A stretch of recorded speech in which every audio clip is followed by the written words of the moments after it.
streaming live. Full Velocity TV begins now.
With Thanksgiving dinner in the rearview mirror, it is time for the 11th annual Turkey Gobbler. Good evening, everybody, and welcome to a special edition of Full Velocity TV here tonight at the Knoxville Raceway, the legendary Knoxville Raceway out here in Iowa.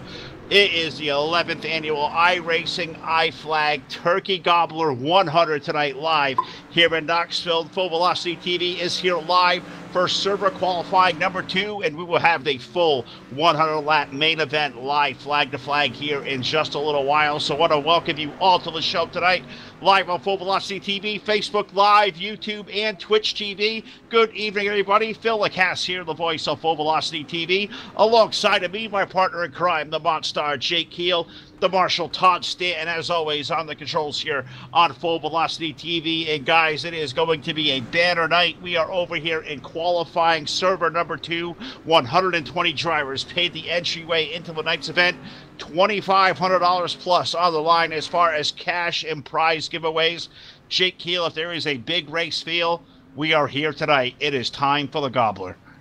I have been itching to get into this server all night, all day. Really, Phil, sorry, I'm a little nervous tonight. We've got the Gobbler going on. We're here at Knoxville. It's going to be a great night.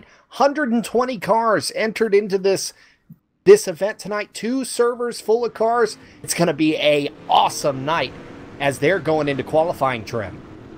They certainly are. It is time to get qualifying underway. We only got 60 of 120 cars over here in server number 2. Server number 1's qualifying should be already underway. They may already be off into the heat racing action.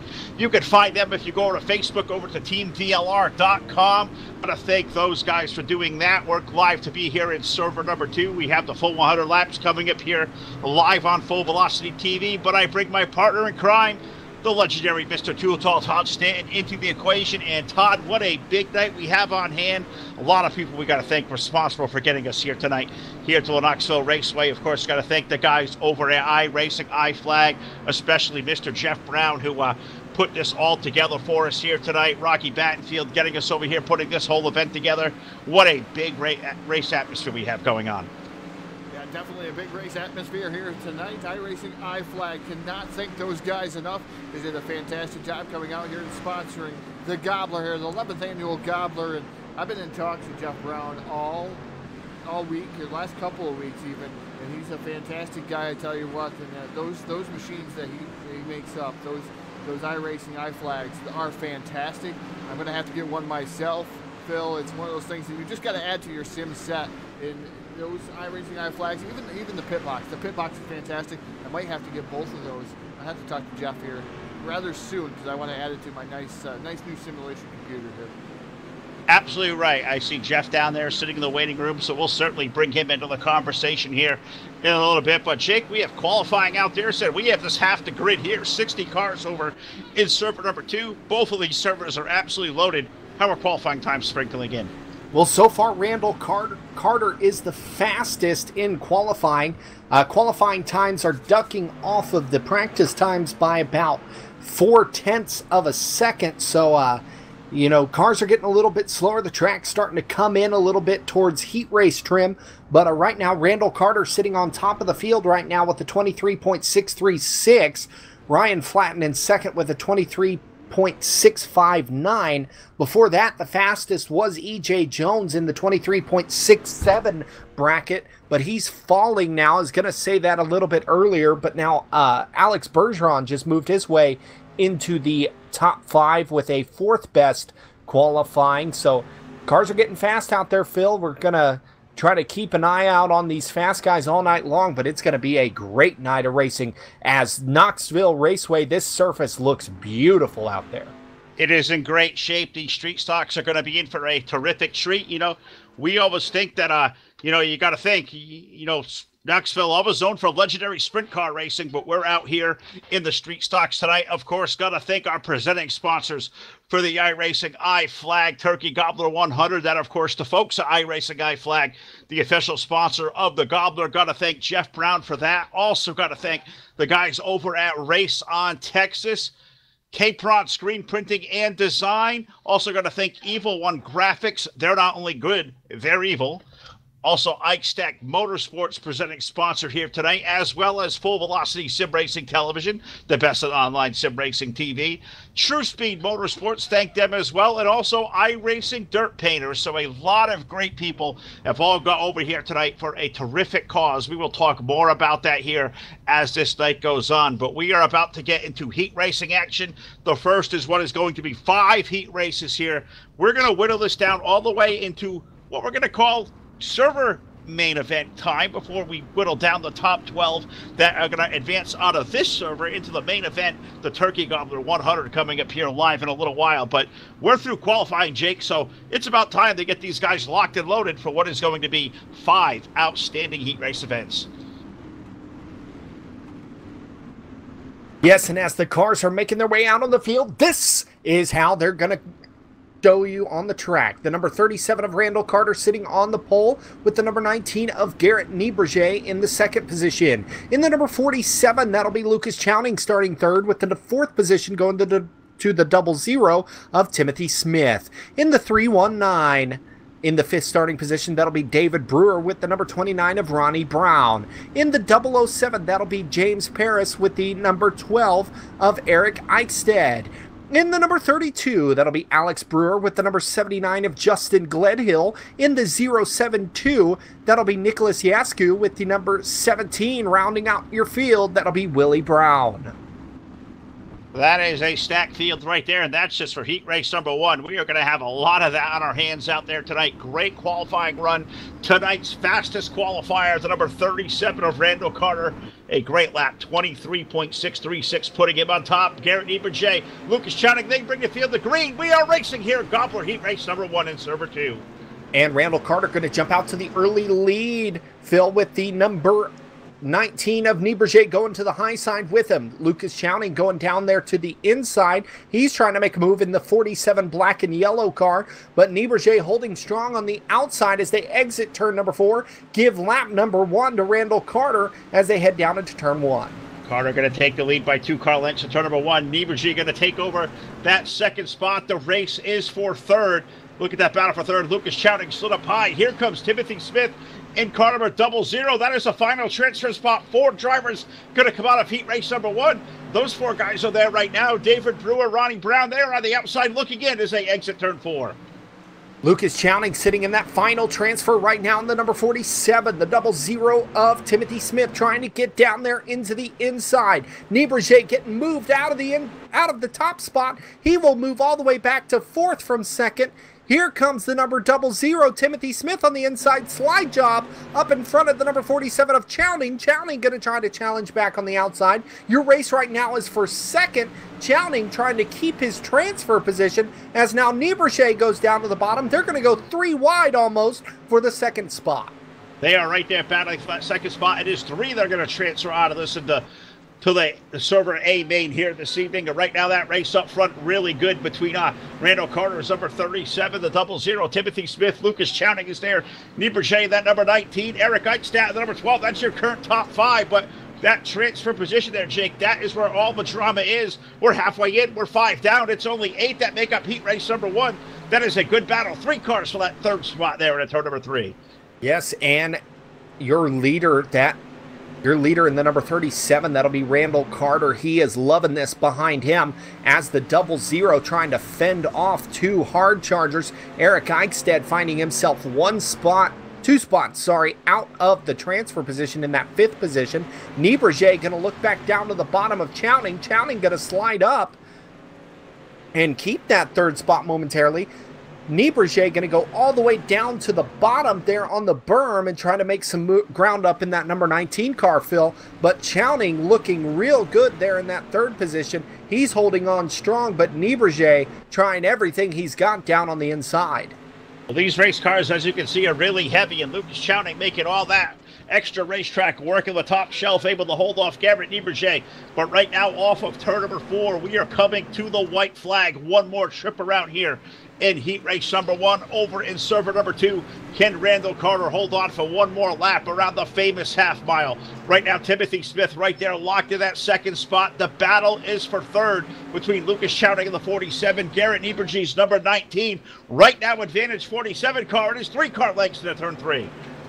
Off of turn number 4, it's going to be the number 37 of Randall Carter. 00 of Timothy Smith going to finish 2nd. Lucas Chowning in 3rd. Nieberger will finish 4th. The top 3 will transfer to the last chance qualifier, I do believe, Phil, as Nieberger finding himself 1 spot out of this one.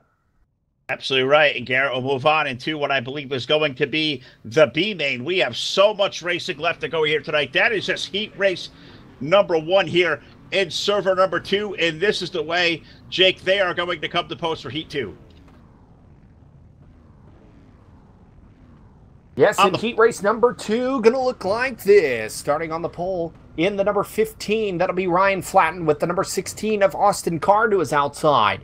In the inside of row number 2, that'll be Taylor Brichella with the number 66 of Cole Falloway. In the number 51 will be Mike Cron with the 700 car of Connor Paris. And the 81, that'll be Joey Lamb with the 999 of Corey Budenot. Right behind them will be Derek Bedkenhauer with the number 26 of Darren Haskell. Rounding out your field in the final row, that'll be the number 102 of Matt Deese with the 55 of James Edens. Tell you what there, Jake, it's been a fantastic showing. Heat race number 1 was fantastic. Cannot wait to see what heat race number 2 has in store for us here with the Gobbler, these qualifying events here to get to the A main, the 30-lap A main. 12 cars will transfer into the big show out of that A main, so you're seeing preliminary qualifying here for these guys, and we're already in heat race number 2 here, in server number 2 here on Full Velocity TV, Jake. First one was a barn burner. I don't know who it's going to be. We're just going to have to wait and see. Got that pace truck getting ready to pull off and get going here for heat race number 2. Like we said, top 3 transfer to the last chance qualifier, so we can set the final field here for tonight's Turkey Gobbler 100. It's going to be a great night of racing as here they come out of turn number 4. Pace truck ducks off. We are green as the number 15 of Ryan Flatten brings them to turn number 1. Yeah, Flatten immediately goes to the top shelf of the Speedway, the number 15 machine. That is being driven by Austin Carr, the 16 machine, excuse me, Austin Carr. Contact made, the number 8 is around hard into the wall there, off the front bumper. Not sure what happened there, but Mike Cron now moving up to that 2nd spot in the number 51. 3rd is the 66 of Cole Falloway, but contact made, number 8 goes spinning. Yeah, and Austin Carr finding himself outside the top 5 now as he's sitting back, way back there. Ryan Flatten continuing to lead with the number 51 of Mike Cron right behind them, and Cole Falloway. Falloway going to go down to the bottom. We're going to go 3 wide for the race lead as we head down the front stretch. Ryan Flatten going to continue to lead, but he's got a charge from the number 51 of Cron. Cron goes down to the bottom. He's going to try to make a move through 1 and 2. Will he make it stick? It looks like he will be our leader out of turn number 2. Yeah, Mike Crown has it, but he battles back on the outside. Is Flatten. Ryan Flatten really running the top shelf of the speedway around Knoxville, trying to make it work. That Pittsburgh Steelers sponsored machine out there, showing the colors of his true NFL team. The number 51 of Mike Cron still working over the bottom. He's up sucking here. This number 66 of Cole Followay. Followay trying to make it 3 wide through the corner. He is going to do so there momentarily. Backs out of it as Cron still trying to work over the bottom. Just could not get by Flatten. Cron and that Cron locking number 51, making me hungry looking at that Thanksgiving feast there on the number 51. But the 15 of Flatten challenging back around on the outside. He will lead lap number 4 as we head into lap 5. Here comes Cron. Now contact made between Austin Carr and the number 66 back there of Cole Followay. Followay will hold the position as now Carr will fall all the way back. Here's the number 51 challenging on the inside once again. We are side by side into turn number 1, Todd. Side by side down into turn 1. Cron down on the bottom. He has a slide job in front of him. High-low switch from the 15 of Flatten. Flatten now down to the bottom. Hits that inside berm. Gets a little bit out of shape. But Cron pushes up meanwhile down the back straightaway here to turn number 3. It's another slider by Flatten. Flatten back to the lead over Cron. Ryan Flatten trying everything he's got with the number 51 of Cron. Cron right behind him. Now he'll go down to the bottom. He's going to try to make a move, and right now he has got the advantage. Cole Followay going down to the inside. He's trying to make up ground. Mike Cron going to try to cross him over into turn number 3. Flatten will go to the top shelf. Cron bobbles a little bit out of turn number 3, giving it to Flatten on the outside. Here comes Followay on the inside. He makes contact with Cron into turn number 1. Final lap going down here to turn number 1. It's the number 66 machine of Followay now into that second spot. He's off that bubble, that final transfer position down here into turn number 3. Side by side, Followay down to the inside of Flatten of a turn number 4. Cron going to go down to the bottom, but it's going to be Ryan Flatten taking home the heat race win. Cole Followay will come home second. Mike Cron in third, and right behind them, just out of the transfer spot, Connor Parise in that number 700 car. We will move on to heat race number 3 with Phil. All right. Thank you very much, Jake. Great to have you guys doing that call. That was pretty awesome there. And I'll get Todd here alongside for heat race number 3. The way they're going to go to post is just like this. On the pole will be car number 83. That is Joshua Lofton. To the outside, the 707 is Josh Fox. Row number 2, the 23, Jeremy Capron. To his outside, the 522, that is Caleb Sexton. Row number 3, the 56 car is Brad Dyer. The Flying Peanut, Leo Pena, starts off number 44 position. Number 6, the number 010, the 010 of Lon Franks. He will start P7 with the 111 of Cody McKnight starting alongside. Starting in position number 9 will be car number 68. That is Ronald Piles, and alongside in the 20, that is Chad Bird. Jordan Casey's out there tonight starting from position number 11. He is in the 442. And shotgun on the field will be car number 2. That is Dylan Hauser. So 12 drivers strong for 8 more laps around the legendary Knoxville Speedway. We just saw really, really good heat racing action there through heat race number 2. Heat race number 1 was a barn burner. And Todd getting back to do this alongside. It, like old hat for us, but I missed you, man. It's been a while. What do you say we go racing here for heat number 3?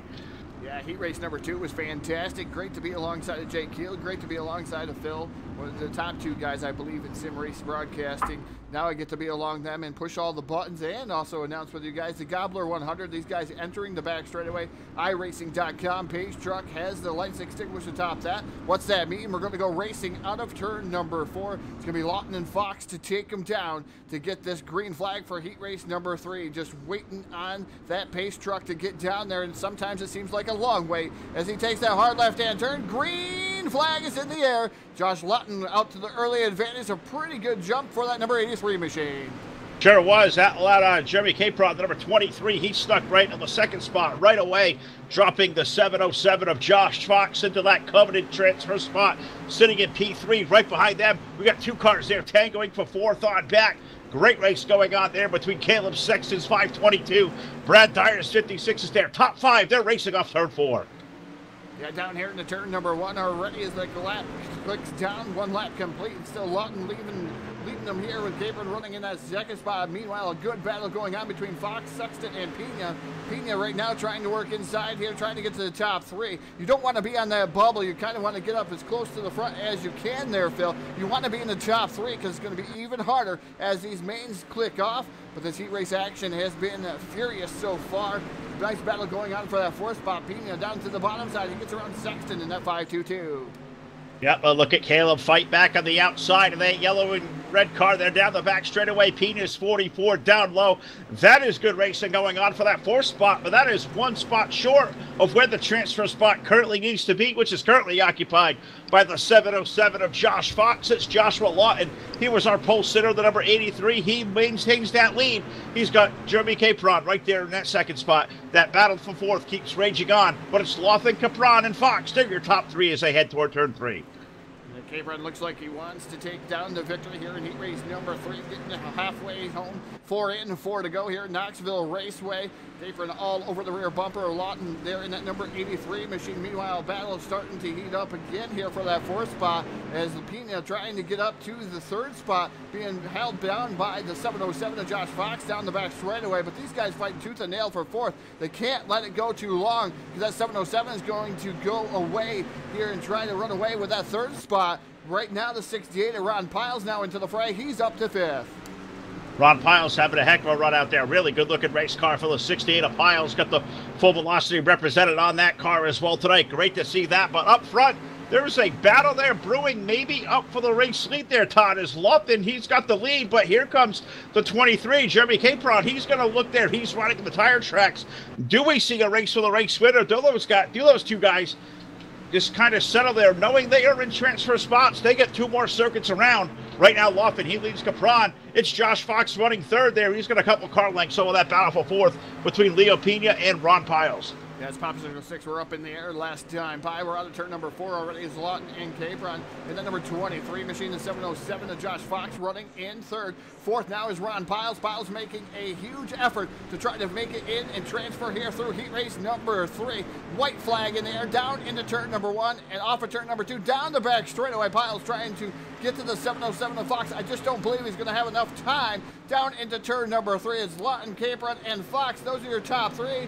Fox trying to make a showing here off of turn number 4. It's going to be Lawton, Capron, and Fox taking down the 3 transfer spots here at heat race number 3. Ron Piles 1 spot out. And he had a great run there as well. That was a great run, but Josh Lawton had a really good race car. And the number 83, he takes down the win in heat race number 3. These have been really good heat races so far, and we're going to move in now to heat racing number 4 on the grid. And this is the way these guys will come to post. On the pole is going to be the 112 of Alex Bergeron. Alongside the 157 is Garrett Maines. Row number 2, the inside, the 177 is Jacob Hilburn. Alongside the 24, Zach Leonardi starts row number 2. On the inside of row number 3, the 666, that is Ben Nading. And alongside in the 140, that's Travis Tussle.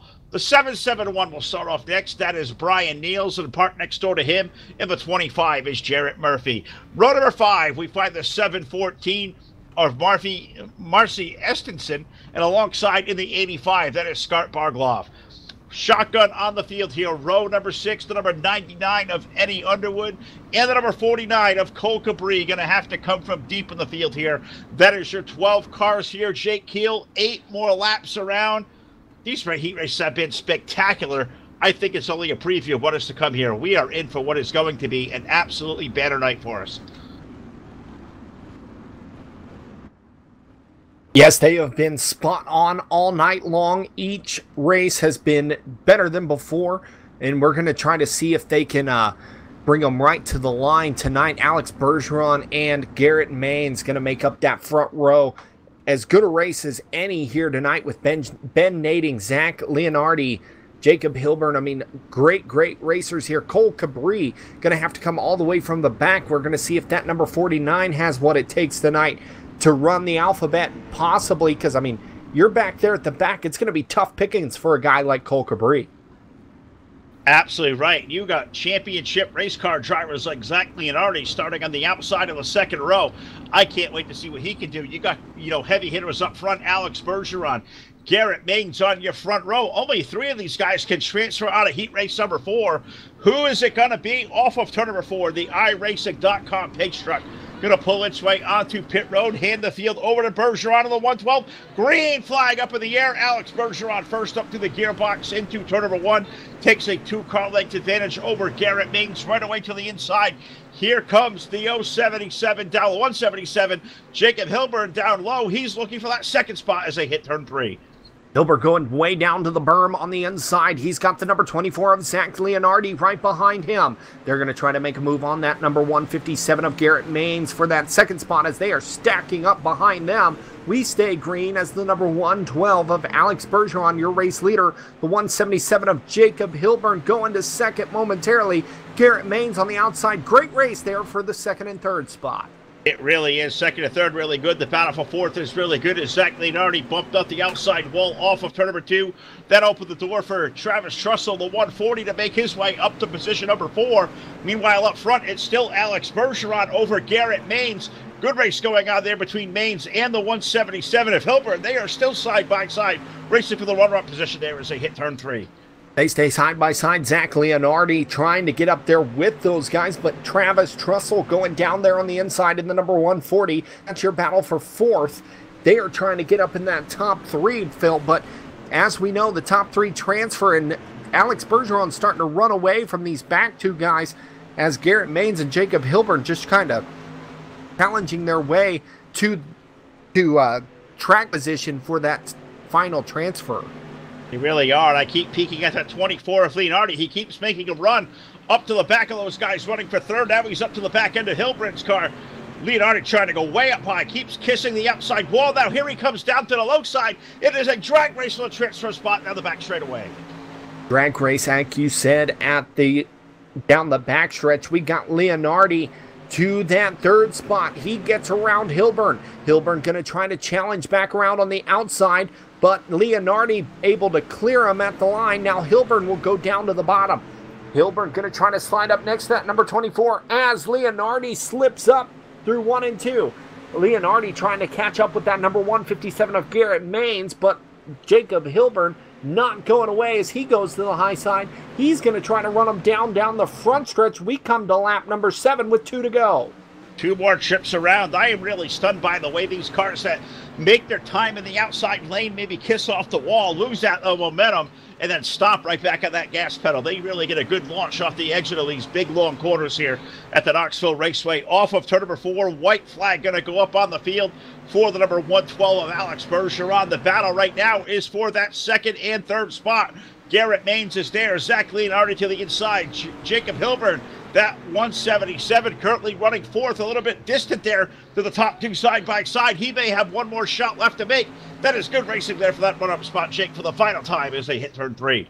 Sailing through 3 and 4, your race winner will be the 112 of Alex Bergeron, but your challenge for second, Zach Leonardi on the inside. It's going to be the 157 of Garrett Maines in second. Zach Leonardi will finish in that final transfer. Jacob Hilburn finding himself 1 spot out with Travis Trussell in that 5th position, rounding out your top 5.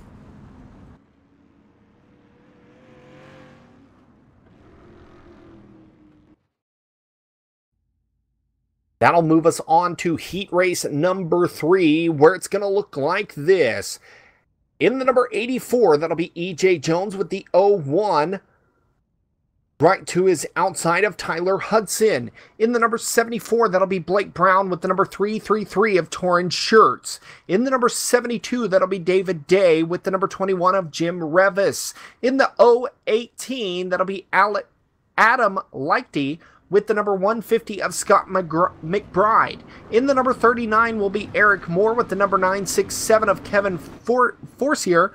And rounding out your field in the 11th spot will be the 52 of Jason Allen, Todd. It's going to be a great race tonight here for the final heat race here for the Gobbler in server number 2.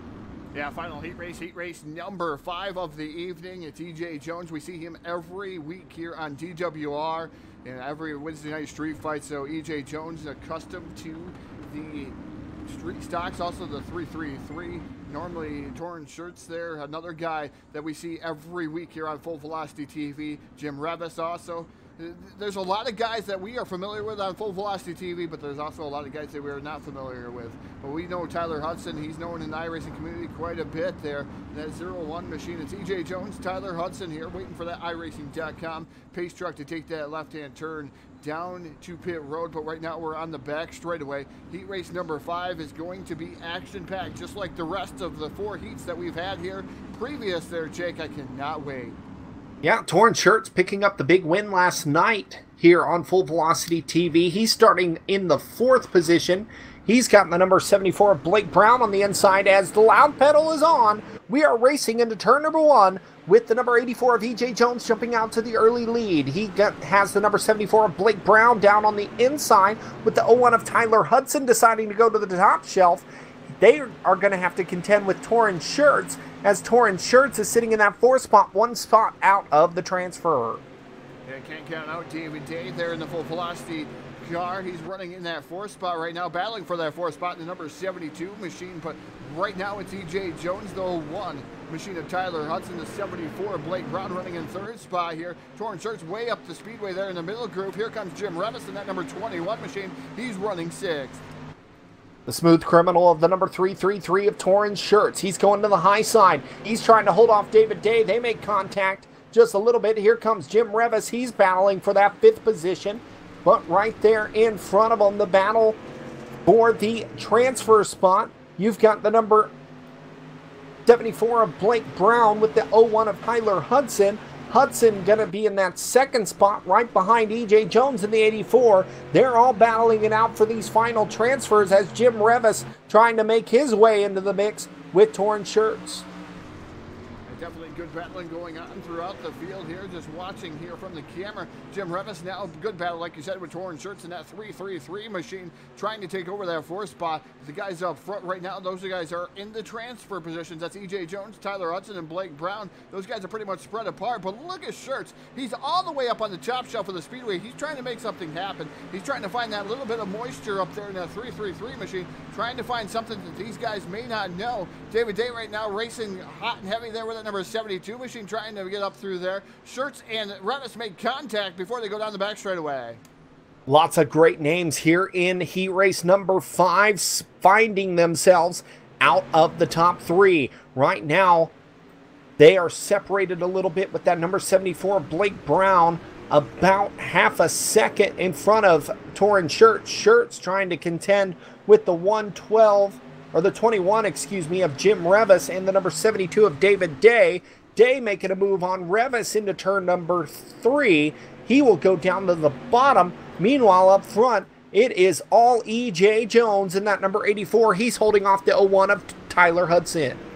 Definitely partying out there with the 84 of EJ Jones every week. And right now he's setting the pace, but Tyler Hudson right there on his rear bumper, and that 01 machine trying to make a go of it here as we have 2 laps remaining here, almost about a lap and a half here, getting ready to come down to white flag as EJ Jones comes off at turn number 4 with rearview mirror full of Tyler Hudson.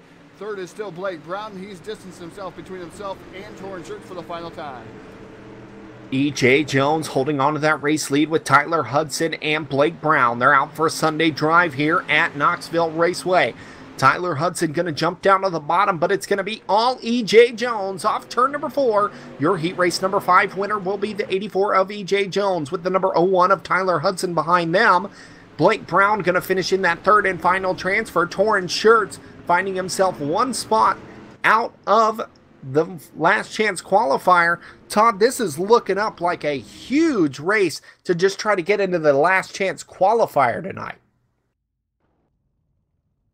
Yeah, definitely a huge race. Looks like we're going to have another heat race there. No, never mind. It's going to be, I believe this is going to be the D main here this evening, and it's going to be a fantastic one here. A lot of good drivers here in the D main, and the D main 4 are going to transfer. 10 laps is the distance.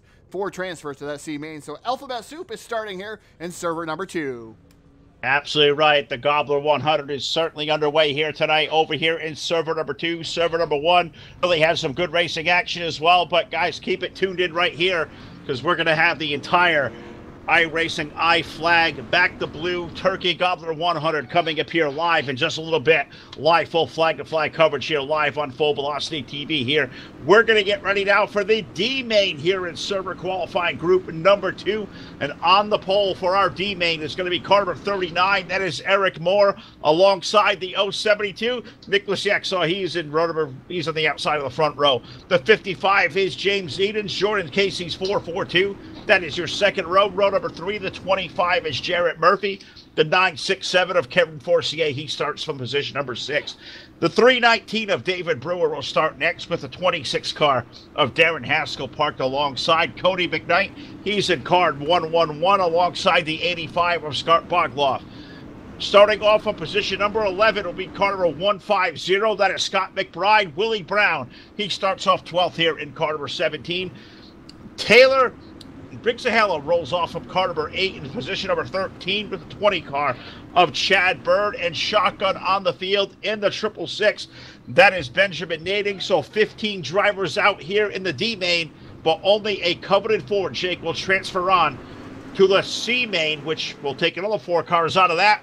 Are you saddled in? We're ready to go. 10 laps around. We're green flag racing in the D. Green flag with the number 39 of Eric Moore and Nicholas Yasku on the inside. Here comes James Edens in that number 55. The 55 going way down to the inside. He will move up into second. We've got cars stacking up behind them. We stay green momentarily. Jordan Casey right behind them in the 442. He's trying to make moves. They got the top 4 transferring out of this one, and Jordan Casey would be sitting in that spot if it ended right now. It certainly would, but this race for the lead off of turn number 2 is really a good one. The race all over the place, really good. Eric Moore and James Edens in that red number 55 down to the bottom of the racetrack. Those 2 guys racing hot and heavy for the lead. The race behind them 2 for third between Yasku and that number 072, Jordan Casey's 442. They're both double wide there as they head toward turn 1. James Edens trying everything he's got down there on the inside with the number 39 of Eric Moore. Moore holding on strong on the outside as they enter turn number 3. The number 442 of Jordan Casey sitting in that 4th and final transfer. He's got David Brewer right behind him. Brewer's got to make his way into that top 4 or his Gobbler night is over as Jordan Casey launches down to the inside. He's making a move on the 072. On the outside, that's 072 of Nicholas Yasku. And Jordan Casey having a good start here in the 442, racing his way through the D main. But this race for the lead really good off of turn number 4 as it looks like that was the 072 getting loose there off of 4. Getting all sorts of out of shape, allowing Jordan Casey to go sneaking on by. But racing for the lead between Moore and the 39 and the number 55 of James Edens last time by. Give it to the 55. Great racing for the lead as they're in turn 3, Jake. Great race all around as now David Brewer sitting in that final transfer spot. Cars stacking up behind them once again. We stay green. Eric Moore goes to the high side. He's going to try to make a move on James Edens. Edens goes down below with the number 39 going up top. Now they'll crisscross down the backstretch. Eric Moore trying to set him up into turn number 3. Edens will hold on into turn number 3. Edens going to hold on over Eric Moore, Jordan Casey, and now David Brewer's number 319. He finds himself in that transfer spot sitting in the top 4. They hit the line this time. 7 of those 10 laps going to go up on the board.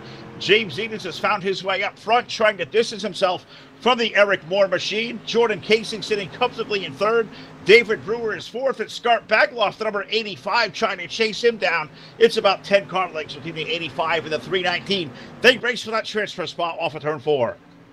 Bargloff racing for his life right now as he's trying to get with that number 319 of David Brewer. Brewer holding on to the final transfer as Jordan Casey looking underneath the number 39 of Eric Moore. That's your battle for second now with the 442 going way down low into turn number 1. James Edens catfishing around the bottom side. He is your race leader as we enter lap number 9. Lap number 9, 2 more trips around there for James Edens. You got the Moore machine, the 39 running second. Jordan Casey, the 442. He bumps it off the outside wall. But, you know, look at the momentum they gave. Now, they hit it just right. They stop back in the gas, and that car gets a launch off of turn number 2 over David Brewer's 319. This time around, 1 more trip around the speedway. White flag going to go in the air for the James Edens number 55 machine. Eric Moore currently there in the 2nd spot.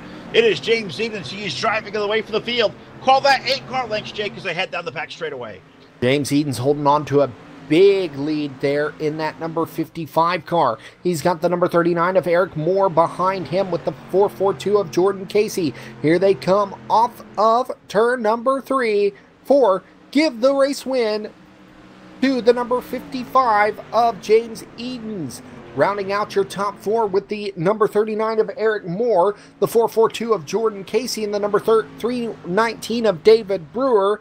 That ends the night for the number 85 of Scott Bargloff in 5th and Kevin Forcier in 6th. Now we'll move on to the C main, Phil. All right, so we're getting ready here to move into the C main as where I'm just listening through some transmissions here as they talk about the wreck that happened there through the field with the 072 and the 8-car all getting together. It was right around the transfer spot, so tough break for those guys as they go off of the hook. But it's now time for the C main. This one going to be 13 laps in length. 4 drivers going to transfer on to the B main over here in server number 2 for the Gobbler 100. This is the way that our C main's going to come to post. On the pole will be car number 16. That is the Austin Carr, and alongside of him in the 010, that is Lon Franks. Second row to the inside, the 771 is Brian Niels. The 018 alongside, that is Adam Lichty. Row number 3 in the 007, that is James Parise with Derek Fedkenhauer's car number 86. He starts alongside. Dylan Hauser will start off in position number 7. He is in car number 2.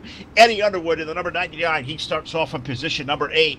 It is Jason Allen in the number 52 and Ronnie Brown's number 29 that make up row number 5, with Matt Deese and Brad Dyer making up row number 6. Marcy Estenson and James Edens make up the 7th row, with Eric Moore, Jordan Casey, and David Brewer rounding out our 17-car field. Todd Stanton for 13 laps around. The top 4 are going to get on. We have a lot of really good drivers, a lot of big names in street stock racing in here, but only 4 can transfer out from our C main into our server number 2 B main group qualifying server. Yeah, definitely a lot of good drivers out here, and a lot of good drivers that are really good in the late model division. This is the great equalizer, the street stocks here at Knoxville. Fixed setup here this evening here for the Gobbler 100. These are qualifying race here. We are in the C main, and I tell you what, Phil, this is the equalizer. This is where the street stock guys get to race with a lot of the guys that really race good in the late models. iRacing.com. Pace car pulls down to pit road. Green flag is in the air, and it's Austin Carr out to the early advantage down into turn 1. Austin Carr with Lon Franks there in turn number 1 and 2 for the first time here in the C main. You've got the likes of Adam Lichty, James Parise at 007 racing right now, currently in transfer spots. They are 2 wide down the back straightaway. Austin Carr leading Lon Franks, but they're 2 wide on back for 3rd. All the way back throughout the top 10, Todd. It looks like a pace lap here at high speed as they're all chasing Austin Carr now going toward turn 1. Yeah, Austin Carr doing a fantastic job right now, leading us in that top 4 transfer to the B main, and they're going to take the 9 out to the A main. Coming down the back straightaway here, it's still Austin Carr. Lon Franks now down to the bottom side. Dylan Hauser up to 3rd in that number 2 machine. He blinks out just a little bit. Can't forget out Derek Fedkenhauer in that number 86 machine. He is in that final transfer position. He's just barely holding on down the front straightaway. Fedkenhauer having a good run there in the 86, trying to make his way up to that qualifying spot in the top 4. But right now it is Austin Carr with the race lead over Lon Franks. Dylan Hauser's 2 cars here. Fedkenhauer is 4th, but you got Parise there, the 007. He is racing out in heavy. Now a race for the lead forming. Lon Franks trying to find his way around Austin Carr. He slips up just a tad. He allows Dylan Hauser the 2 to pull alongside. Yeah, Lon Franks making a mistake there, trying to get up next to Austin Carr. James Eaton from the C or D main now. He is down to the bottom. He's fighting for a transfer position there, Phil, in that 55 machine to the B main here for the 55 of James Edens. What a story that would be, coming all the way from the D main. That's a lot of racing, but James Edens right now has got himself into the final transfer position here to go to the B main in that 55. He sure does, and he may not be content but running in that top 4. He may try to make a run there around that number 2 of Dylan Hauser, or even Lon Franks currently running in the 2nd spot off of turn number 4. It is still Austin Carr. Lon Franks there for 2nd, Dylan Hauser 3rd. The race is for 4th between James Edens in the 55, Derek Fedkenhauer in the 86. Those drivers are side by side for 4th, but How about that run from James Edens? It's now they're side by side for the second spot as Hauser comes on the inside of Lon Franks 2, 3, and 4. Dylan Hauser dives it down low. That number 2 machine, Lon Franks up top. James Edens right there in the catbird seat trying to get in front of these two guys. He's on the hot seat right now in that 55 machine, so he's working over the bottom. He's catfishing it. He found something in that D main. Man, I tell you what, James Edens right now putting on the clinic, coming up through the field here, still side by side for that 4th spot. Also side by side for the 2nd spot. As Hauser now drives it in deep down on the bottom, and he's able to overtake Lon Franks here at the line, just barely going to nip him here. Lon Franks back to 3rd. Lon Franks not going away there in that 3rd spot. Not at all, but James Edens on the 55 not giving up either, as is that number 86 car of Derek Fedkenhauer running down on the low side. This is great racing action going on for the 2nd spot. Austin Carr has a great 7-car length lead off of turn number 4. I think that's exactly what he wants to see out the rear view mirror, as we are 3 wide there for 2nd. Hauser there on the bottom. Look at that racing action there. We got Lon Franks up top, and I believe that's the 86. That's Edens number 55 there that was stuck in the middle. That is really good racing there, Todd, down the backstretch. All racing for that final transfer position. Yeah, James Edens right now trying to work over the top shelf for the speedway, trying to use that banking, just a little bit of banking, that cushion to his advantage to try to put it through the middle. But now he's under fire from Derek Fedkenhauer in that number 86 machine. He dives down to the bottom side, trying to take and trying to wrestle that final transfer position away from James Edens. Edens now going on the assault here up front as Hauser goes up to the top shelf of the speedway in that number 2 machine. Edens down on the bottom in the 55, side by side, almost 3 wide off of turn number 4. Contact made with the 2 of Hauser and Franks. That's going to allow the 55 to sneak in and pull a slider of his own. Edens now up to 3rd. If you can pull multiple sliders here, they're 4 wide down the back straightaway. Here comes Fedkenhauer down low. You got Hauser there in the middle. James Edens, Lon Franks up high. 4 cars there. They're racing for the 2nd spot, but only 3 of those drivers can transfer out of the 4 there. So 1 is going to get left out. Is at the line. We are taking white flag on the speedway. Austin Carr is driving away in the distance, but the great racing on the racetrack, Todd, is for that 2nd position on back down the backstretch. Here comes Lon Franks back to the low side. Back down to the low side is Lon Franks in that number 10 machine, the 010 machine of Lon Franks, side by side with the 55 of James Edens. As white flag going to go in the air. One more trip around Knoxville. Down to the bottom once again, James Edens. Slide job on Lon Franks. Franks high-low switch maneuver down here out of turn number 2. Side by side down the back straightaway. Franks on the bottom, the 55 of Edens up top. Edens is a man on a mission here tonight in that C, coming out of the D main, trying to make himself into the B main. He's going to do it here into that 3rd spot. It's going to be James Edens in 3rd. So taking down the win is going to be Austin Carr. Lon Franks storybook here for James Edens. Finished up 3rd, and Dylan Hauser in your final transfer spot is Derek Fedkenhauer, just 1 spot out of making it to the B main. Wow, what a race. And I tell you what, the story continues for James Edens in that number 55. Can he play the alphabet soup and make it into the A main? Well, we're about to find out as server qualifying group for the B main is going to go out of the racetrack. Jake Keel, they have 20 drivers strong, including those 4 cars out of the C main. You're going to take 9 out of this B. I know you and Todd got the call on this one, and this one is loaded with heavy names. Yes, it is. It is amazing watching James Edens come from the back of that one. But this is what the B feature is going to look like tonight, with the number 19 of Garrett Nieberjade and the number 700 of Connor Parise. In the number 68 will be Ronald Piles with the 177 of Jacob Hilburn. In the 333, that'll be Torrin Schertz with the number 12 of Eric Eichstead. In the 999, that'll be Corey Boudinot with the number 522 of Caleb Sexton. In the 140, that'll be Travis Trussell with the 72 of David Day. In the number 32 will be Alex Brewer with the number 81 of Joey Lamb. In the 44, that'll be Leodin Pena with the number 49 of Cole Cabri. In the 21 will be Jim Revis with the number 79 of Justin Gledhill. In the number 16, your C feature winner, that'll be Austin Carr with the 010 of Lon Franks. The Cinderella Man in the number 55, that'll be James Edens. And rounding out your field in the final transfer from the C, that is Dylan Hauser in the number 2. Cannot wait. Fantastic finish to that C main. My voice has already started going, and the night is young here tonight. Got to thank Earl Clements out there giving away a t-shirt to the top star donator here on Full Velocity TV. So thank you, Earl Clements. So the top star donator will get a t-shirt courtesy of Earl Clements out there in Facebook Live land. So again, B main here, a store for us here, and it's Garrett Nieberger out there. He's going to start this race on the pole position, but like you said, storybook right now for the 55 with James Edens. He's got a lot longer to hoe here tonight in that 55 machine, starting 19th, but he has to only get to 10th, or 9th, excuse me. So 10 positions is Edens to make it to the A main. Yes, and he has got that car hooked up tonight. He's got the setup great. Garrett Nieberger going to lead him to the stripe as they head down into turn number 1.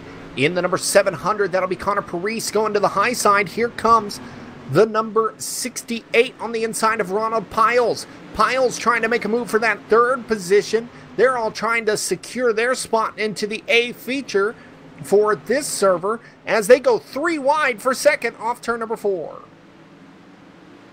3 wide for that 2nd spot. Ron Piles down on the bottom in that 68 machine, the 177 of Jacob Hilburn trying to work over the middle groove there. The 700 of Connor Parisi in the number 700 running in that 2nd spot as he dives down to the bottom trying to take over the top spot from Garrett Nieberger. Nieberger right now, contact, looks like Piles into the wall there. That's not what he wanted to see, as he's going to drop many spots, almost back to 8th there in the number 68. Here goes the number 700 of Connor Parise. He's going to try to take the lead from Nieberger. Nieberger on the outside. They're going to go side by side into turn number 3 as Parise will fall back into that 2nd position once again. He's going to go down to the inside. There, he is not going away for that challenge for the lead. Connor Parise down to the inside. Jacob Hilburn holding on right now. If we're going to look at the final transfer right now, that's being held by Leodin Pena. It looks like we are having some movers in the back as we head to turn number 3. Yeah, heading down into turn number 3, and man, what a hornet's nest developing here for that final transfer position here in 9th. Ron Piles right now in 8th, and 9th is Leo Pena in that number 44 machine, and he's trying to hold on to that spot. As a 72 of David Day right back there. Can't forget the number 16 machine of Austin Carr. Don't count out James Edens. Edens makes contact. He's around, and I don't know if that's going to end his story here tonight, as James Edens around there in the back of the B feature here. So these guys still fighting tooth and nail for the 9th position, but man, 3 and 4 wide. The hard charger of James Edens will now fall back as Leo Pena still holding on to that spot. David Day challenging on the outside with the number 68. The number 68 of Ron Piles will move into that 8th position. They've got a freight train on the outside. If they can make some moves, some of these guys are going to transfer in. You got to keep an eye on that number 16 of Austin Carr, your C feature winner. He's trying to break his way up into the top 9 as they are really going crazy here up front and for that final transfer. Yeah, that final transfer position, but crazy up front is the 177 of Jacob Hilburn down to the bottom side, trying to make something happen on Garrett Nieberger in that number 19 machine, not able to do so, as Garrett had some practice last night. I was watching him too, but Garrett's been practicing too. A lot of these guys have been practicing for the Gobbler here tonight, and right now it's showing to the guys that are up to the top, but you cannot forget, now it looks like Cole Capre going to get around Ron Piles. That's for the final transfer spot. Cole Capre now in the 49 machine in 9th. Yes, he is, as he moves up in the 9th spot. It now looks like Ronald Piles might have gotten to that spot just at the line. Austin Carr now 2 spots out of the transfer, but look at Connor Parise going down to the inside. The challenge for the race lead as Nieberger slides up. Here comes the number 700 on the inside. It's going to be a drag race to the line. We are going into lap number 10 with 6 to go. 6 laps to go. Here is the number 7 of Connor Parise. Is down on the bottom of the 700 machine, trying to fight tooth and nail there with Garrett Nieberger. The 177 machine of Jacob Hilburn trying to also put himself into the sandwich here. Looks like he's going to try to make it a move down into the middle side, but we're going to have to see what's going to happen here. 3 wide into turn number 1. Big run there through the middle for the number 177 of Jacob Hilburn. Hilburn going to make himself in the middle of that sandwich as they head down into turn number 3. Now the number 700 of Paris will fall all the way back into third, as here comes the number 177 on the inside. Nieberger trying to hold on the outside there, but the race is for the lead here at Knoxville.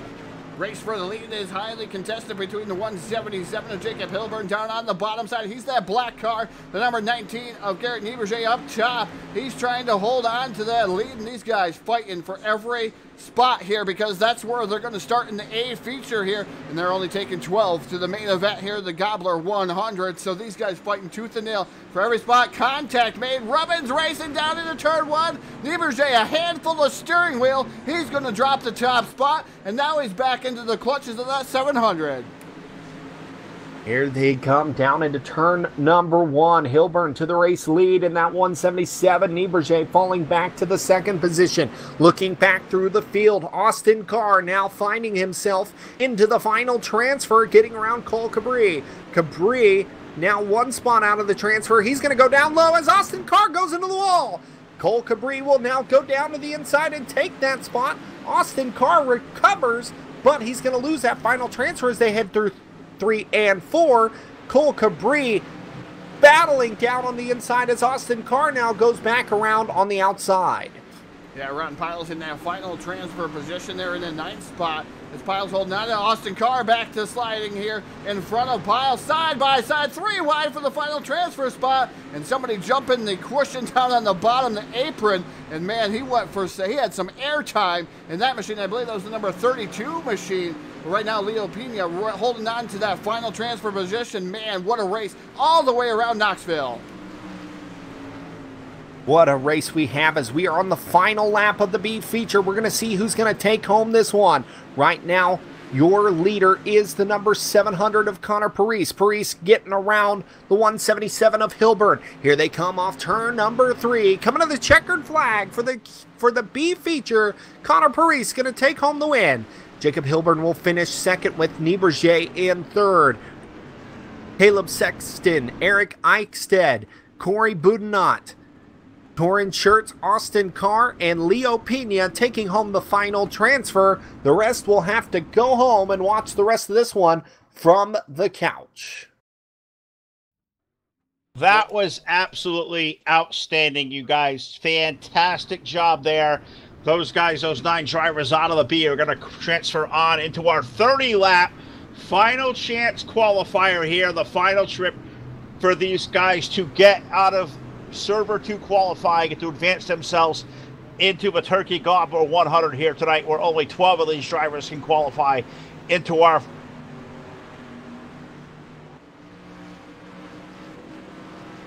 pause in the action here for on Full Velocity TV. We need to thank all the sponsors here this evening for putting on this. Of course, the presenting sponsor, IRacing IFlag. It is now our pleasure to bring them the owner of iRacing IFlag, Mr. Jeff Brown, to the conversation. Jeff, welcome to Full Velocity TV, my friend. Thanks for all the support you've given this tremendous event, and I hope so far you're enjoying what's going on. This has really been some fantastic racing we are all seeing over all 2 of these servers. Oh man, it's been great, and you guys have been doing a great job and keeping the momentum going, and I couldn't be happier for putting this on. Or help putting it on with the other sponsors. It's been a great show. Now, for those that are new in hearing the iRacing IFlag name for the first time, Jeff, tell us more about the product here in this brief little warm-up we got, and how guys that want to find more about the iRacing IFlag program can get involved. Well, we kind of make 2 different products. One, of course, is our iRacing IFlag. It gives great visual effects, you know, when they're in their cars racing. I know some guys have a hard time when they're concentrating on driving, when the yellows come out, or the greens, or black flags, or yellow flags. This little box gives you great visual effects, uses some pretty bright LED lights, and it quickly gets your attention to either get going or, you know, to slow down for the caution laps. We also make a pit box. It's a great tool to have. A lot of guys get them because it gives you everything at an eye glance. Pretty much it gives you pretty much your average lap, your fuel, and how much fuel you'll need to finish a race, the weather and track conditions, average lap speeds, fuel that you're burning per lap. It's just a great tool to have, and we're happy to make it. Of course, we give a big thanks, for the iRacing or the IFlag software to Peter, who actually coded it, and then for the pit box software, we big thanks to Brooke that wrote that software too. All right, Jeff, it is great to meet you, get to talk. I know you and Todd have gone back and forth a lot this week, but we have a lot of racing left to go here tonight. We got 30 more laps of our qualification. Then we set the stage here for what is going to be an electric 100-lap feature here at Knoxville. Enjoy the rest of the show, man. Thank you all you for do for this event, the sponsorship and all. We can't thank you all enough, and I hope we do this again here real soon. Thank you for everything on behalf of all of us here at Full Velocity TV, the entire landscape over here at Team VLR. We appreciate it so much, and man, take that seat and enjoy the rest of the racing. We have a lot left. Hey, thanks, guys, and keep up the good work. I appreciate what you guys are doing. Thanks again. All right, that's the owner of iRacing IFlag, Mr. Jeff Brown. We have done a lot of work here behind the scenes here leading up to this great event. But, Jake, we are ready to go now. We have a 30-lap last chance qualifier. The top 12 of this 24-car field, they advance onto the Gobbler 100. We got 30 laps to do it, 12 to transfer. Why don't you take us through a ride through tonight's starting lineup? In the number 37, that'll be Randall Carter with the number 15 of Ryan Flatten. In the number 83, that'll be Joshua Lawton with the number 112 of Alex Bergeron. E.J. Jones, Timothy Smith. We are green in the last chance qualifier. It comes out and heavy there. We want to make sure we got Jeff Brown on the air. Also, Cole Falloway, Jeremy Capron, Garrett Maines, Tyler Hudson, Lucas Chowning, Mike Cron, Josh Fox, Zach Leonardi, Blake Brown, Connor Parise, Jacob Hilbrand, Garrett Newbrig, Caleb Sexton, Eric Eichstadt, Corey Budenhart, Torrance Schurtz, and Austin Carr making up, Leo Pena. They make up this great 24-car event. We're already one lap in to the 30-hour last chance qualifier. And Randall Carter going to be a race leader as the number 15 sliding up. That's Ryan Flatten. Flatten will fall back to the third spot as the yellow comes out for the first time tonight. Yellow flag for the first time in Knoxville. We have seen some heavy racing all night long, over 5 heat races. A D main, a C main, a B main, and now the 30-lap last chance qualifiers race for all 24 drivers that survived their way through the server and caution flag for the first time tonight.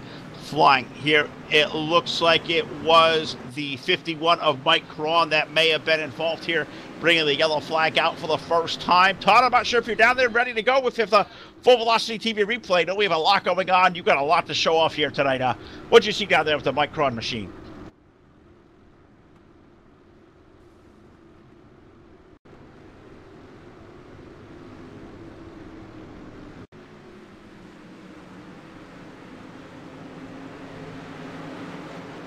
All right, Jake, looks like our Todd not quite ready yet, trying to find the best look at the contact. So I guess we'll probably get one to go next time around. Caution black, Knoxville take a little bit, but looks like this one, it may get back underway here more quick than I think even both of us realize it might. Yeah, Phil, all these guys trying to battle their way into the A feature to give those bragging rights, saying that you made it. You made it to the final 24 here in the 11th annual Gobbler 100 at Knoxville Raceway. I know that I myself will be partying with the winner over there at Dingus out of turn number 1. So it's a great field we've got here at the historic Knoxville Raceway. A packed house of even more viewers out on Facebook Live, YouTube, Twitch, everywhere. It's time to go. All right, Todd, was great to get that replay out to you. Didn't get his great analysis to it, but he has a lot going on here. Is this 30-lap feature about to get back under green flag? 5 laps on the board. Randall Carter, Ryan Flatten, Alex Bergeron, Joshua Lawton going to bring the field to the green flag in the first 2 rows off of turn number 4. Believe it's going to be this time around. We get back under green. Timothy Smith, E.J. Jones, Jeremy Capron, Tyler Hudson make up your top 8. Green flag is back in the air. We are green with Randall Carter jumping down to the bottom. There goes the number 83 down to the inside of Joshua Lawton. He's going to try to make a move for that second spot. Flatten trying to hold on the outside. He's got Bergeron right behind them. They're going to jump down into turn number 3, running the cushion as Randall Carter runs down to the bottom. They're going to go side by side for the race lead with Flatten on the outside. Carter down to the inside. Here comes Bergeron and Lawton. They're going to go 3 wide for second. 3 wide. Who is going to get fried? The 83 of Josh Lawton going to win that battle off of turn number 2. Going to make what was a 3-car dance for the race lead. Now dwindle down to a 2-car race for that Tango up to the front of the field. Down to low, the white car up front. There is the number 37 of Randall Carter. Ryan Flatten's number 15 pacing the field up high. Lawton's 83 is there. Bergeron is there. The 00 of Timothy Smith. You throw all these cars from first all the way back to 12th under a blanket there, Jake. They're in turn 3. And right now, if it ended, the number 24 of Zach Leonardi would be the final transfer spot in that number 12. He's holding off the number 700 and the number 177 of Jacob Hilburn and Connor Parise as caution comes out once again. Caution out on the speedway, and I was watching these guys dance all over this racetrack, and what is really great to look at tonight, 3 lanes of racetrack out there. The middle lane is working, as is the high lane. The low side has been fast. What great racing out here. Gotta give these guys over here that have put on this event, the guys at Team VLR. What a tremendous job with this racetrack. The setup is on the money. The racing has been ferocious all evening long, and it's just yet only not even through its halfway conclusion here as we're into the last chance qualifier, the Server 2A main, you would call it, our 30-lap feature where the top 12 transfer on in tonight's iRacing IFlag Back the Blue Turkey Gobbler 100, but it looks like this one is going to be with, I think the 12 of Eichstad may have got a piece. Listen, a couple of different cars involved. The way these guys racing all over this racing surface there, Jake, it was only a matter of time where somebody had to make contact here, and just with the short amount of space they've got out there as they're racing, it was only inevitable that cars were going to go around to be pointed the wrong way. I mean, you're all racing for a chance to win the Gobbler. You have to take care of business here in the final last chance qualifier here in server number 2. You don't get this chance again for another 365 days. You got to leave it all on the track. Don't leave any stone unturned here at the Knoxville Raceway. Absolutely right. Looks like Torrin Shirts may get a wave around here as a lucky dog. He was scored 3 laps down. I think he may have had some issues there that brought him onto pit road. So going to see if we can get him back to at least 2, maybe 1 lap down. These guys at VLR doing an awesome job. We come here on Tuesday nights. I got to say, KT King has been over here in server number 2, and he has this ship running absolutely flawless. These guys have been on the money this entire second server. As the first server looks like it's been a really great night of racing as well. We'll see if we can talk to some of those guys in between here before our 100-lap main event. But the pace truck is over in turn number 3. In front of Ryan Flatten and Randall Carter. Joshua Lawton's up in 3rd. Alex Bergeron is 4th. EJ Jones 5th. Timothy Smith is 6th. Jeremy Capron, that is your top 7. We're back to green flag racing off of turn 4. Ryan Flatten going to jump out to the early lead with the number 83 right behind him. Joshua Lawton going down to the bottom. He's got Randall Carter up on the top side. That's your battle for second, as Bergeron and now EJ Jones trying to challenge into it as the yellow comes out once again. Yellow flag here, just shy of halfway. We're going to put 14 of 30 up to the board. There was trouble there. It was brewing off of turn number 2, and it definitely happened down the back straightaways. A couple of cars there kind of got crossed up and sideways. Looks like this may have got a Caleb Sexton. I think the King Leo Pena was back there as well. I believe those guys may have got a piece there. I'm not sure how much time. We'll get back there real quick as things always happen on the dirt here real fast. But this thing tonight has just been going at an absolute ferocious pace. The racing has been great. Hope you guys out there watching here live on Full Velocity TV. We are over in server group number 2. We are going to be here the entire night. We'll have an intermission between transferring over from the qualifying servers over to the Gobbler 100 main event server. A lot of great things to come, and a 24-car field going to be on tap here over $2,500 in cash and prizes to be handed out at the end of the night. A $20 entry fee for these guys to enter the event. If you're one of these top 12 that transfer on out of server number 2 or the 12 out of server number 1, Jake, you're guaranteed at least $25, so you're making your money back. And over here at Full Velocity TV, we're part of a sponsorship with the guys who finished 13th. Right now, it looks like it would be Josh Fox. He would be the receiver of a donation. I believe we give his money back as a Tough Luck Award. All right, correct me wrong. It's half, Todd said it's half. $10 to each through server number 2 and server number 1. So, gotta get that house clean right there. Sorry, Todd. And right now, that person that's sitting in that 13th spot is Zach Leonardi, finding himself one spot out of the transfer. Connor Paris sitting in that 12th spot. We're going to see what happens with those two drivers as we are about ready to go green, as the pace car about ready to duck on off. We are green here in Knoxville. They race into turn number 1. Ryan Flatten leading the field back to turn number 1 with Randall Carter, Lofton, and Bergeron in your second row. They are stacking up off of 2 in the middle of the field. There's a couple of cars around, and this one has to bring out the caution. So far, green on the racetrack, but this one's gobbled up by a couple of contenders inside the top 10, Jake, off of turn 2. And now the caution flag is going to have to come on the speedway, as there was just too many cars and not enough racetrack safely for these guys to race through turn 1 and 2 in a safe manner. Yes, and I was watching that battle for the transfer position, sitting there watching the number 24 of Zach Leonardi. We're going to let everything sort through and see who exactly was part of that, Phil. But, you know, like I said, everybody's racing here trying to get into that top 12. It's a lot harder than you think out there, as Leonardi finding himself into that top 12 momentarily. We'll see where they stack up after the track officials get a hold of them, but Ryan Flatten sitting pretty up front in that number 15.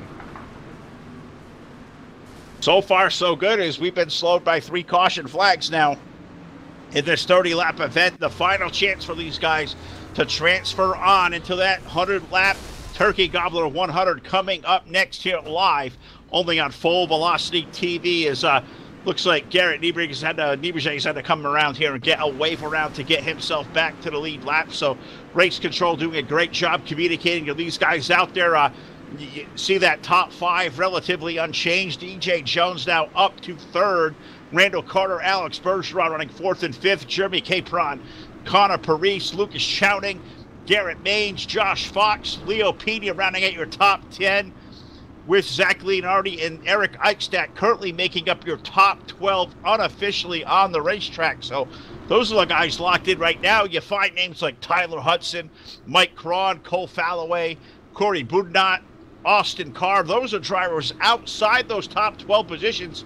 I think we have to keep our eyes focused there for these final 10 laps, Jake, because I think things are about to just go insane back there, as these guys all racing to try to get themselves into the money here this evening.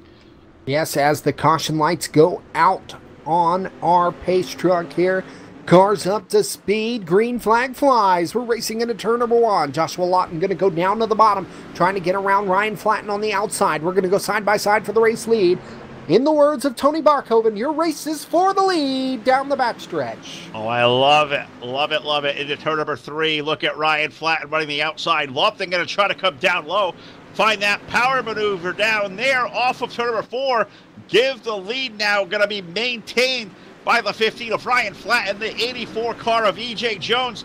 He is nestled right there in the 3rd spot. Now going to look to peek to the inside of that 2nd place running Lofton, number 83. I must say 3-car dance off of 2.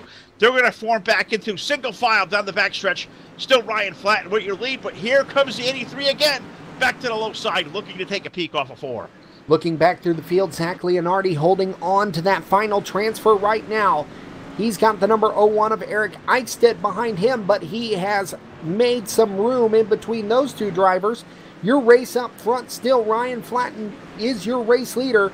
The number 83 of Lawton going down to the inside, trying to make a move on that car. He's got E.J. Jones and Randall Carter in tow down on the bottom side.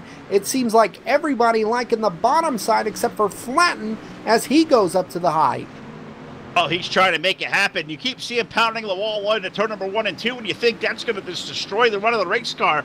He stomps back on it, and that thing just gets a launch off the cushion off of turn number 2, maintaining the lead off of these long, flat corners here at Knoxville is Ryan Flatten. Laughlin trying to come back to the inside. E.J. Jones there in for third.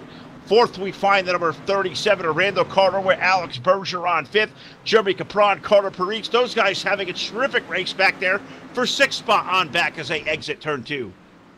Here they come through 3 and 4. They're going to go side by side for the race lead. The number 83 all the way down to the bottom. He keeps on making those moves.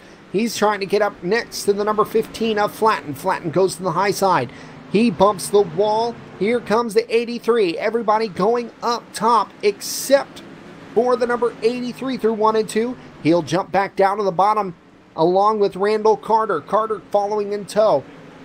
E.J. Jones and Alex Bergeron up on the top shelf. Flatten finding himself still in the lead with 4 to go. Flatten right there with 4 to go. Laughlin looking to the inside. We try to start peeking back to races toward that transfer position as they exit turn number 2. You look back there and you see guys like Leo Pena. You see Zach Leonardi's back there. Tyler Hudson's back there currently running on the outside looking in, trying to make something happen. Can he catch Zach Leonardi? He's going to have 3 more trips around the speedway to do it off of turn number 4, but it is still Ryan Flatten. He leads Joff Laughlin. Laughlin keep peeking down to the inside there if they exit a turn number 2. The problem is, Jake, he just can't find that running room to complete that pass. Yeah, and he's falling back ever so slightly each and every lap as they come around for 2 to go.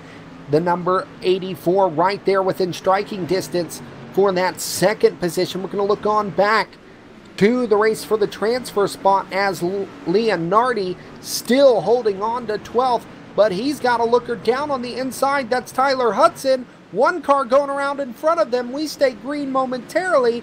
Now they find themselves in the race for 10th. Yes, they do. A couple of cars getting together there. Could not see the number there, and green flag staying out on the speedway, sir. We're going to stay with it as off of turn number 4.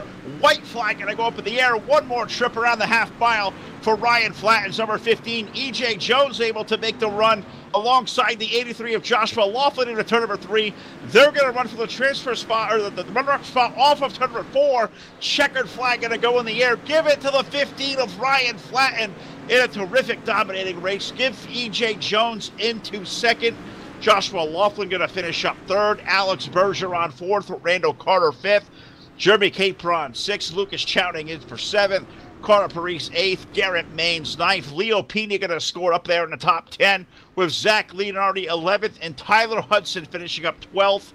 On the outside looking in, you got names like Mike Cron, Eric Eichstadt, Timothy Smith, Austin Carr, Cole Falloway, Caleb Sexton, Garrett Nieberger, Blake Brown, Torrin Schertz, Corey Boudoir. They'll make up 22nd, 23rd. Josh Fox and Jacob Hilbert finish up there 24th. But 12 drivers, Jake, qualify on to the Gobbler 100, headline now by Ryan Flatten, who makes his way there into victory lane. Yeah, great race by Ryan Flatten, but the night is still young as we will move on to the final server here for tonight. It's the main event here at the Gobbler 100, Phil.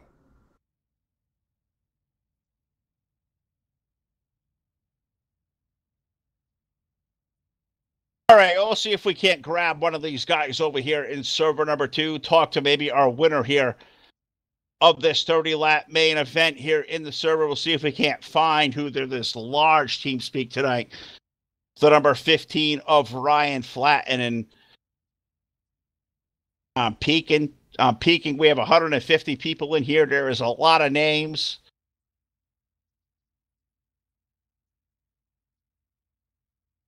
And yeah, I think I found him right up there in the middle of that group. We'll see if we can't drag him down to the waiting room, talk about his win here in this 30-lap last chance qualifier race, we can call it, but it is going to be the number 15 of Ryan Flatten in victory lane here for this last chance qualifier. And Ryan, talk about that run there. You had to hold off challenges from Joshua Laughlin and E.J. Jones in the closing laps. Tell us about that run. That racetrack looked to be in just beautiful shape out there. Yeah, the track was actually really good. Early on, me and Randall had a good race. He was on the bottom, I was running the top, and once I got clear of him, I figured if I could stay up there and not mess up, they would have a hard time trying to get around me. But I seen Jones and I can't remember who the other guy was closing in behind me there, and it was pretty fun. That was a good time. Only a preview now. You guys got to go out there in heat racing action. You had to come out here through the A main here in this 30-lap feature to qualify yourself into the 100-lap main event. This one was only 30. How do you think you can fare with this hungry group of cars here? You're going to bring 12 more of the best from group server number 1, put 24 years out there for 100 laps. What are your thoughts going into the big main event, coming off the win here in server number 2? You survived a really tough crowd over here, but you know there's more heavy hitters still to come in that big main event. Oh, absolutely. Both servers were stacked pretty evenly with very good cars, and just to even be in the show against, there's 120 of us that registered for this deal, and just to even make the show is pretty good for me. I don't run the street stocks very often, and I was just telling my guys, my teammates, that I'm pretty good in these if there's a cushion, but if it starts out as a fresh track, I kind of struggle a little bit, but it should be fun. Well, Ryan, congratulations, buddy, picking up the win over here in group server qualifying number 2, the 30-lap main event. You got 100 more to make, so take a drink, saddle in, and good luck, buddy. You guys got a big road to hoe, but you're going to be, I believe, on the outside of the front row. You got to like that starting spot, as that car has been really good up high all night long. Well, I'll give you the mic one more time. I may do this again in the main event. If anybody out there watching, friends, family, sponsors, I'm going to give you the floor and give you a shout out there one more time. So take it away.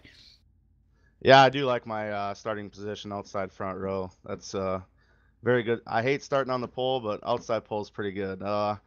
Thank guys over at D12. We work pretty hard to get to be fast. I mean, we don't race as much as we'd like to on here, but it's fun when we do able to get to do this, and VLR for putting on races like this where we can come win a little bit of money, and you guys for broadcasting. It's been fun.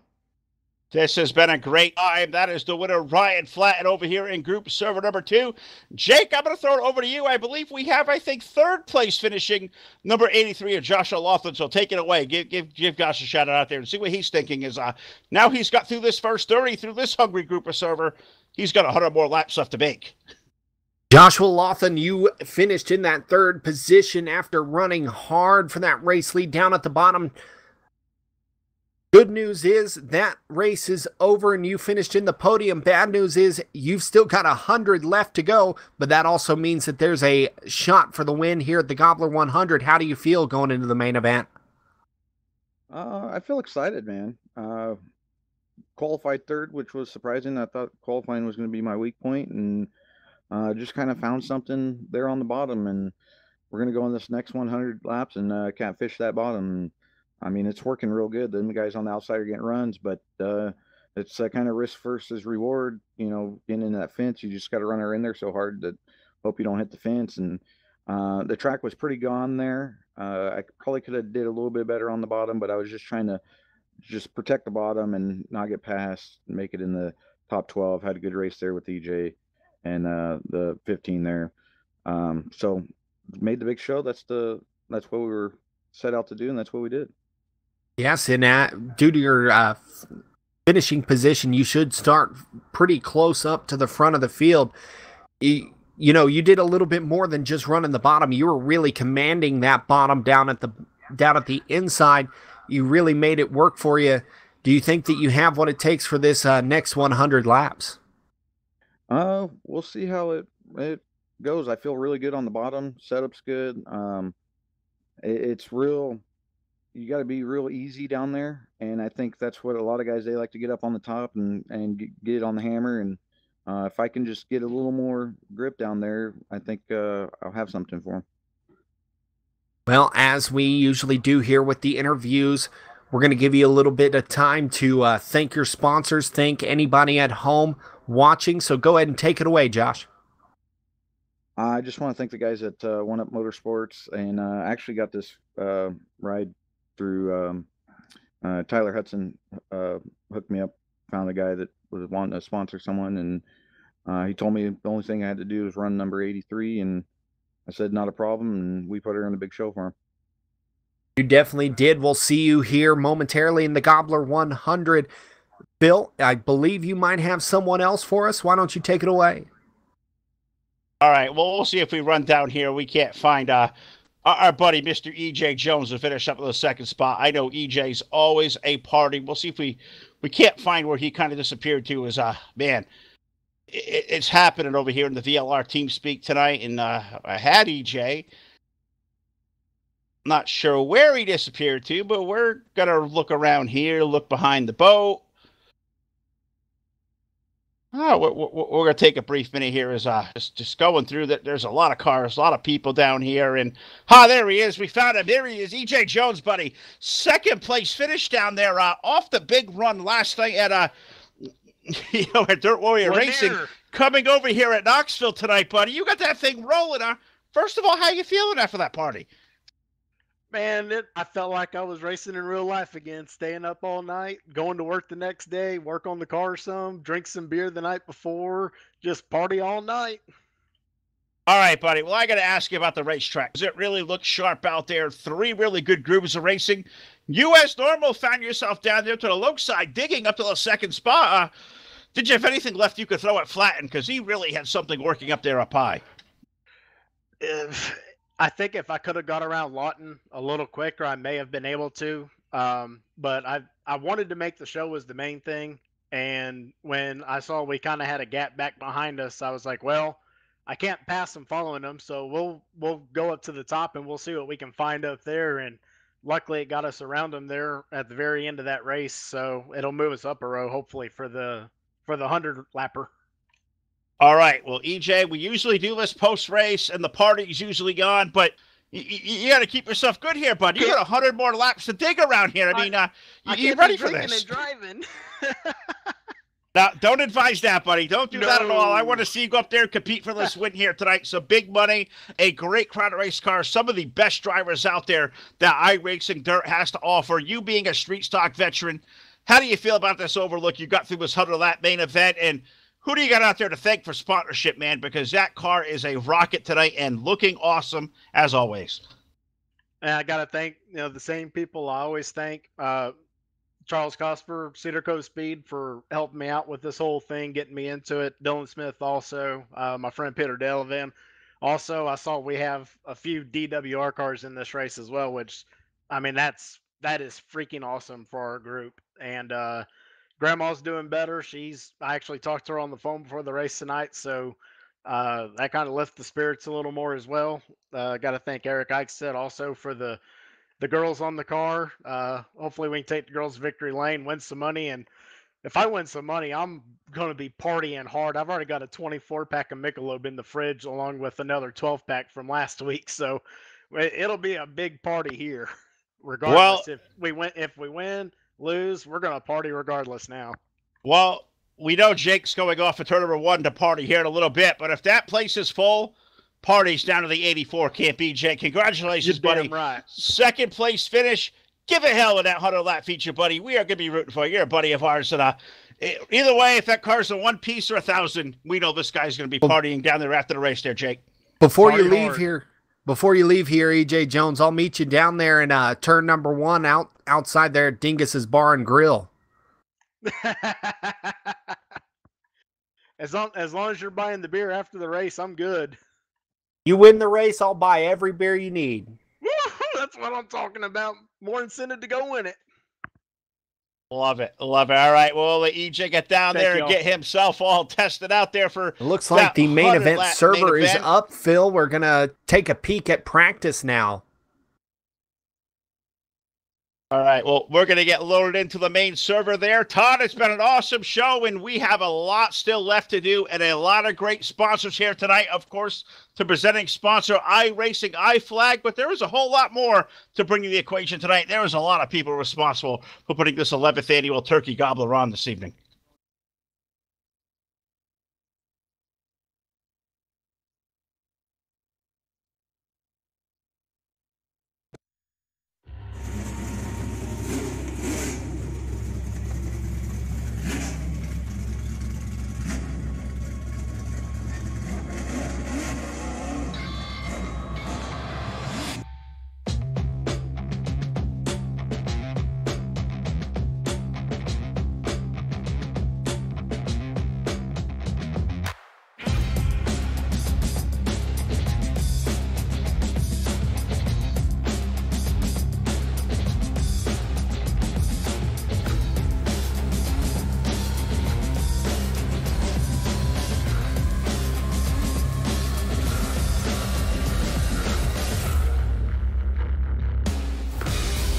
green flag.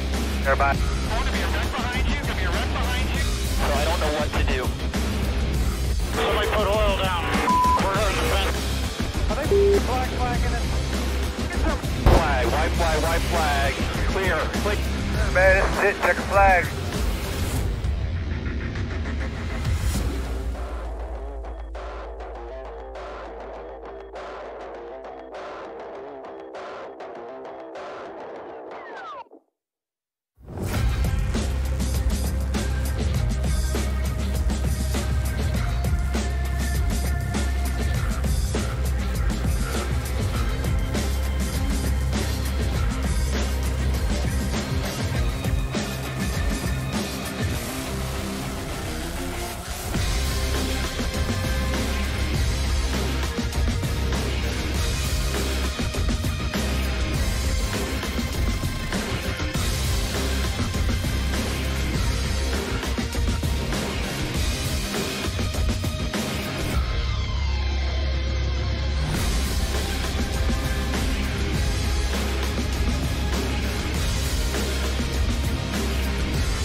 Officers, there's an officer shot. He's still breathing. 823 Sam, I need medics. Make it to 45th and University. I got an officer down with a gunshot, one to the head near the left ear.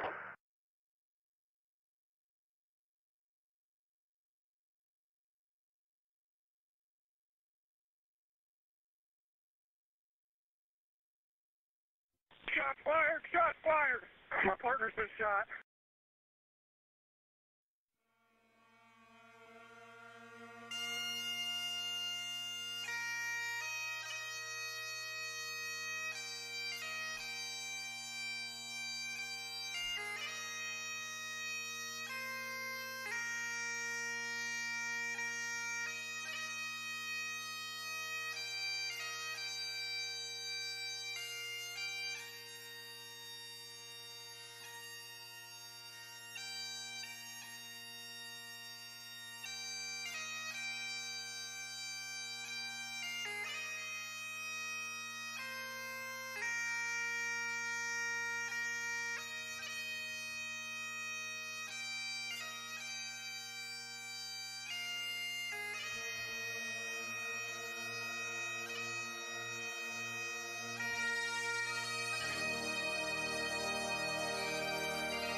Let us pray.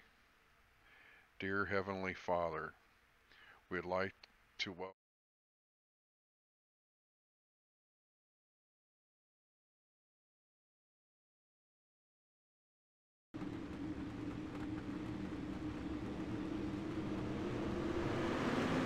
All right, guys, we are back at the Knoxville Raceway getting ready to go for our 100-lap main event. The field is on the racetrack. We are pacing here. We're getting in our proper restarting alignment, but the field is going to go away just like this. On the pole will be car number 98 of Tim Ryan, the 15 of Ryan Flatten, alongside the 5 of Kevin Diedman, with the 84 of E.J. Jones, the 03 of Barrett Bishop, the 83 of Joshua Laughlin, the 10 of Jason Salter, with the 112 of Alex Bergeron. Alongside the 07 is Howard Weaver. Also rounding out the field here is lose all the lineup on this end of the screen. We have the 28 of Trevor Fitz, the 41 of Shad Prescott, the 37 of Randall Carter, the 13 of DJ Kolanowski, the 23 of Jeremy Capron, with the 47 of Lucas Chowning, the 97 of Rocky Battenfield, the 157 of Garrett Maines, the 700 of Connor Parise, the 3 of Shane James, the 015 of Chase Wascom, the 05 of Nick Del Campo, the 44 of Leo Pena, the 01 of Tyler Hudson, and the number 24 of Zach Leonardi. 24 drivers here for the main event here live on Full Velocity TV. The iRacing IFlag Back the Blue Turkey Gobbler 100. Jake Heel, Todd Stanton on the call along with Phil Lacasse. We're here at Knoxville. It is going to be a hot 100-lap feature, Jake. Tim Ryan, your early leader in the number 98. He's got Ryan Flatten behind him, but Tim Ryan starting to leave him in the dust as we go through turn number 4. Coming to lap number 5, Ryan Flatten battling it out with the number 5 of Kevin Dedman. Dedman trying to make his move up into that second spot as we go down into turn number 1. Joshua Lofton up to the 4th position, or the 5th position, excuse me, trying to make moves now on the top side. We saw him down at the bottom in the last chance qualifier. Sure did. He was running down to the bottom up front. It is Tim Ryan's number 98 with Ryan Flatt. And Ryan was up to the top shelf in our Server 2 qualifying that we had. The race right now is for that 2nd and 3rd spot on. Back there on the inside, you find that number 5 of Kevin Diedman. Josh Laughlin's 83, that orange car down there. How about the run for Barrett Bishop? So 3, he is in the top 5 here as we're already 6 laps of 100 in. And a couple cars going up through the berm down there on the bottom. We stay green. They were all stacking up back there. Barrett battling down on the inside in that 5th position. Joshua Lofton trying to hold on the outside. We go side by side for 2nd still with the number 5 of Dedman. Dedman on the inside of Flatten. That is your battle for 2nd as Tim Ryan starting to run away up front. We'll see if Tim Ryan can hold on to this one as we head out of turn number 4, but there is a gaggle of cars behind him trying to make up ground. Oh, absolutely is, as Tim Ryan's got a 10-car length lead. You got Flatt in there, Dedman's number 5, Laughlin's in there, Barrett Bishop's 03. A little further back, you see a couple car lengths. You find Jason Salter 10, E.J. Jones, Howard Weaver, Alex Bergeron. I mean, some of the best the iRacing dirt community has to offer. It looks like a yellow on the back straightaway. Caution. Caution, caution for the first time in our 100-lap main event here, live on Full Velocity TV. Got to thank the guys over at iRacing IFlag, the official sponsor of the Turkey Gobbler 100, Mr. Jeff Brown. Also going to thank our other sponsors, Race on Texas. Thank them for being our broadcast partner here tonight, as well as Capron Screen Printing and Design. Also got to thank Evil One Graphics. They're not only good, they're evil. Got to give a special thank you to Ike Stack Motorsports, Full Velocity Sim Racing Television, the best in online race broadcast. Also, thank you to True Speed Motorsports and also iRacing Dirt Painters. They're all our presenting sponsors of a Turkey Gobbler 100 here, presenting by iRacing IFlag. The yellow tie for the first time tonight. Looks like this one got DJ Kolanowski's number 13 car. Yes, and now they'll stack them back up. Tim Ryan will be your leader with Ryan Flatten behind him. Kevin Diedman in the number 5 with Joshua Lofton rounding out your top 4.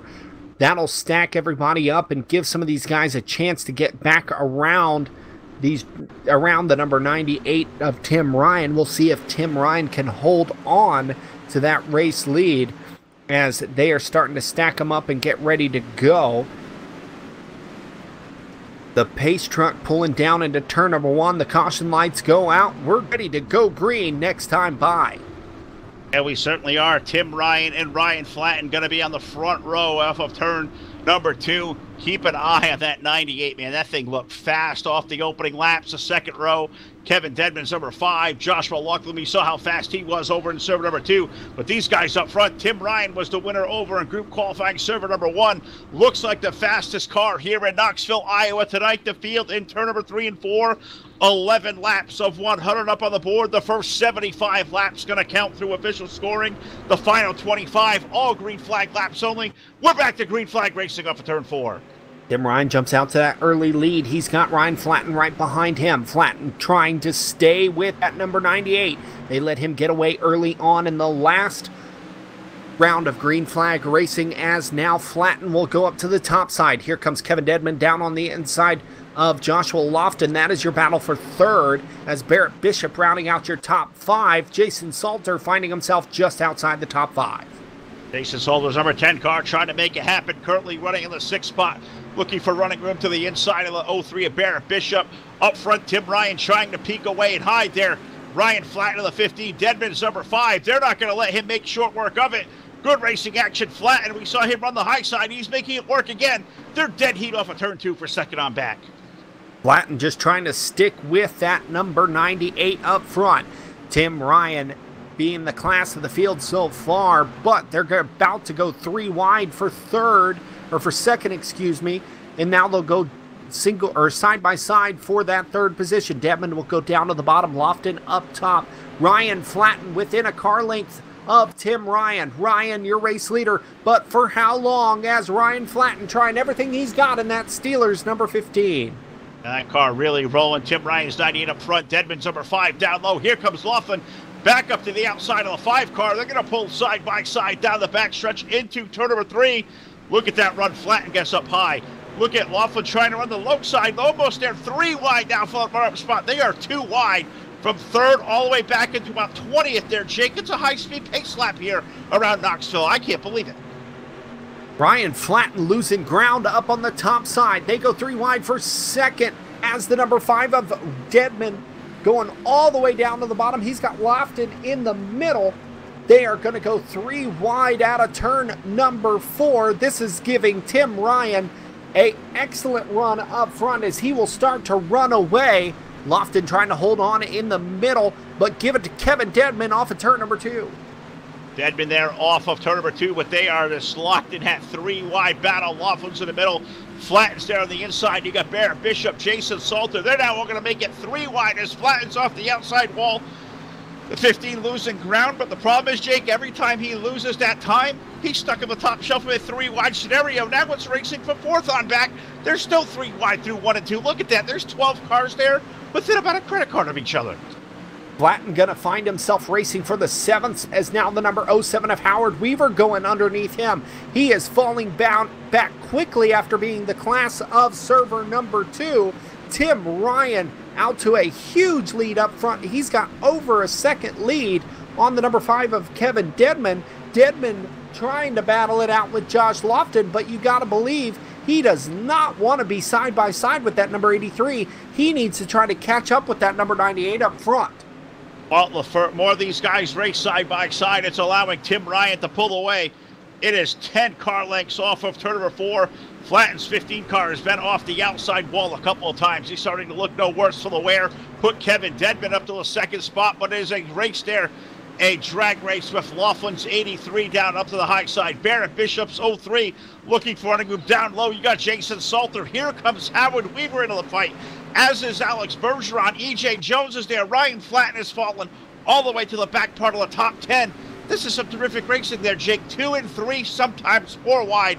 Tim Ryan's liking what he's seeing at the rearview mirror. He's got a commanding lead down the back straightaway heading toward turn 3. Yeah, he is loving it back there, as Kevin Dedman in that 2nd position, holding off Lofton, and now Barrett Bishop. Bishop trying to make a move. They're all hoping for a caution to stack this field back up, but it's looking like they're going to stay as a big group behind Tim Ryan, as Ryan now out to a 2.5 lead out of turn number 2. He's roaring away from the rest of this one. Oh, he is loving what he's seeing. Dedman now trying to fend off that charge for the second spot as Laughlin's running up high. Bishop is down low. Salter's there in the 10 car. I mean, let's look. It's the who's who of iRacing's best up front. Guy with dirt street stock veterans, open wheel veterans in there. You got the likes of Alex Bergeron and Howard Weaver. You got hot shoes like Shane James running up through the field. Zach Leonardi, a pro driver, trying to chase his way up. The likes of Tyler Hudson stuck in the back part of the top 20. There is heavy hitters throughout this field. We got 24 laps going on the board this time around, but it is our, the 410 world champion, Tim Ryan. He's going to come in 13 car length, maybe 15, as they hit the backstretch toward turn 3. Yeah, Tim Ryan just escaping away from the rest of these guys as they all stay stacked up behind him. It's been a crazy race back here, second through about 6th, as any of them can head up into that top 3, Phil. But Tim Ryan, like we said, he is running away up front, and now it looks like he has lost a little bit of that time as Dedman closing in on him up front. Could there be a problem with the number 98? Well, could be a problem of handling going around the race car. I mean, 100 laps at Knoxville. This is a lot of laps to put on one of these big full fender street stocks. I mean, you're going to think these cars are tempered more for 30, maybe extra distance, 50 laps at Knoxville, 100. It's going to put these cars through the true test and the full pace. And maybe Tim's falling off a little bit. Maybe Dedman's car getting a little bit better. Well, we'll have to put a cap on that as caution flag now for the second time. Caution flag on lap number 26 into turn number 1. Looking like trying to peek if it looks like it may have got the 28 of Trevor Fitz on the short view there. I think got Chad Prescott back there as well. So trying to take a peek and see what brought out the Ross responsible for the caution flag. But we're going to put Todd down to work. Looks like Lucas Chowning's 47 also may have got the short end of this one as well. So giving Todd a point of reference to go back there and take a look. So we'll give him just a brief minute here, Jake. But this one has been awesome so far, but nobody better than Tim Ryan up front. We saw that race car going away. Now he brings the entire field back to his bumper. Things are about to get interesting. Yes, it is, as the number 98 of Tim Ryan was gone up front. Now he's going to have to contend with Kevin Dedman and Barrett Bishop. All 24 of these drivers can come away with this A-feature win tonight, but right now it's looking like that top 5 is going to be where they need to be.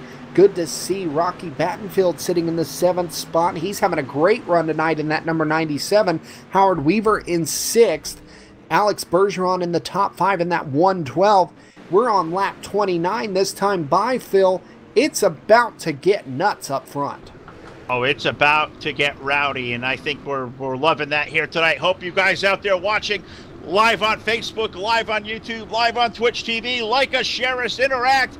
We are all out here watching the Gobbler 100 here tonight, presented by iRacing, IFlag. Got to thank Jeff Brown. Wish we could have got the whole feature video in there to start this show, but it was moving so fast here tonight. We had cars on the racetrack, and we couldn't get the entire video in, so we want to salute Jeff out there. iRacing, IFlag, a great product, a great race being put on out here tonight over at the Knoxville Raceway here.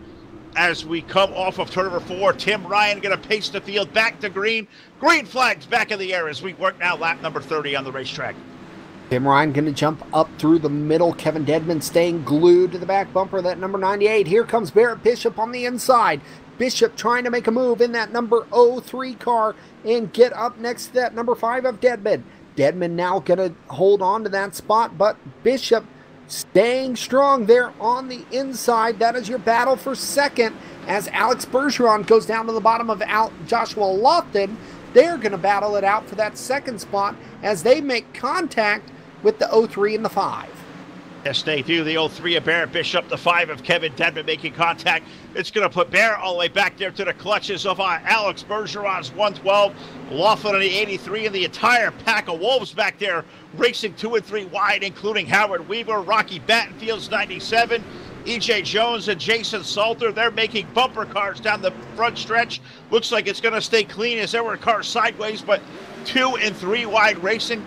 Tim Ryan once again trying to drive away, but this time Kevin Dedman, he's broken free of that freight train for second on back. And if Deadman can stay right there with the number 98, I think he has something for your leader, Tim Ryan. Ryan, been the class of the field all night long, but Kevin Deadman staying right there with the number 98. They're going to stay glued to each other down the backstretch as they about go 3 wide behind them. Rocky Battenfield going into the top 5 for the first time tonight as Lofton starts falling back. Alex Bergeron in that 3rd spot. They're all looking for that lead. They're all looking for it, but right now it's Tim Ryan who has been in command throughout the first 33, 34 laps here on the Gobbler 100 here live on Full Velocity TV at the Knoxville Raceway. The 98 of Tim Ryan up high, the 5 of Kevin Deadman trying to find running room down low. Alex Bergeron's 112 currently riding in the 3rd spot. Barrett Bishop, Rocky Battenfield up in the top 5 with Howard Weaver, Josh Laughlin, E.J. Jones, Jeremy Capron, and Jason Salter. Your top 10. Let's go in-car with Tim Ryan, Jake. What do you think? Tim Ryan all alone up front. He's got Deadman glued to the back bumper. He sees free track right in front of him, but Deadman clicking down to the inside. He's trying to get around that number 98. He's going to get it side by side momentarily as Alex Bergeron there in the 3rd spot. He is lurking there in that 112, looking to make a big move with the 03 of Barrett Bishop behind them. Tim Ryan, though, really impressing up front in that number 98, holding on so far. He's trying to hold off Kevin Deadman in that number 5. And Alex Bergeron's 112. He is right there in the fight for the top spot as well. Alex making it happen down to the low side. So what was a 2-car tango up front is now a 3-way dance. And turn number 3 is Tim Ryan sliding up the top shelf. Deadman running the middle. Bergeron, he's starting to make some time on the bottom side. The problem is with these full-fendered race cars there, Jake, you need more racetrack to always get that side bike, that forward drive off. Alex Bergeron able to do that right now. That's bringing Barrett Bishop's 03 back into the fight. It's a 4-car fatal 4-way challenge for the lead of turn 3. Deadman staying right there down on the inside. Now he jumps the berm just a little bit. That lets Tim Ryan escape a little bit up front. Here comes Alex Bergeron to the outside. He's going to challenge for 2nd going into turn number 1. The track's starting to get used up through the middle. They're going to have to start looking for better ground around this raceway. I see E.J. Jones back through the field going up to the top side, but nobody really challenging up to the top shelf, Phil. Deadman staying glued to that berm on the inside. He's trying everything he's got to get around that number 98. They sure are. They are all searching for the fast way around Knoxville right now. The entire field from 1st now all the way back to about 7th or 8th. They are kind of sprinkled out there in about a single file formation. The best race I'm finding side by side were maybe for about 7th on back, where I find Jeremy Capron's 23 is back there. Zach Leonardi, number 24. He has worked his way now up to the 8th spot. He's making some time happen on the top shelf, but these guys all searching for that fast track running room. Right now, Tim Ryan's got that pace up front, and right now these guys trying to find any extra amount of forward drive or grip they can find. It's just not there right now, and these guys all searching for running room. It's getting tougher to pass the more laps that get onto the racetrack. We're 41 laps in. Bergeron looking up to that top side. He is starting to make it work up as he's got some followers up there as well. It'll be interesting to see what happens on that top shelf as Ryan continuing to stay down low. Here comes Deadman down to the inside. He's trying to make a move, but Alex Bergeron going to the top shelf. He's going to have a challenger from Barrett Bishop for that 3rd spot now as Deadman staying glued to the number 98. Bergeron trying it up on the cushion, up on the wall in that 112.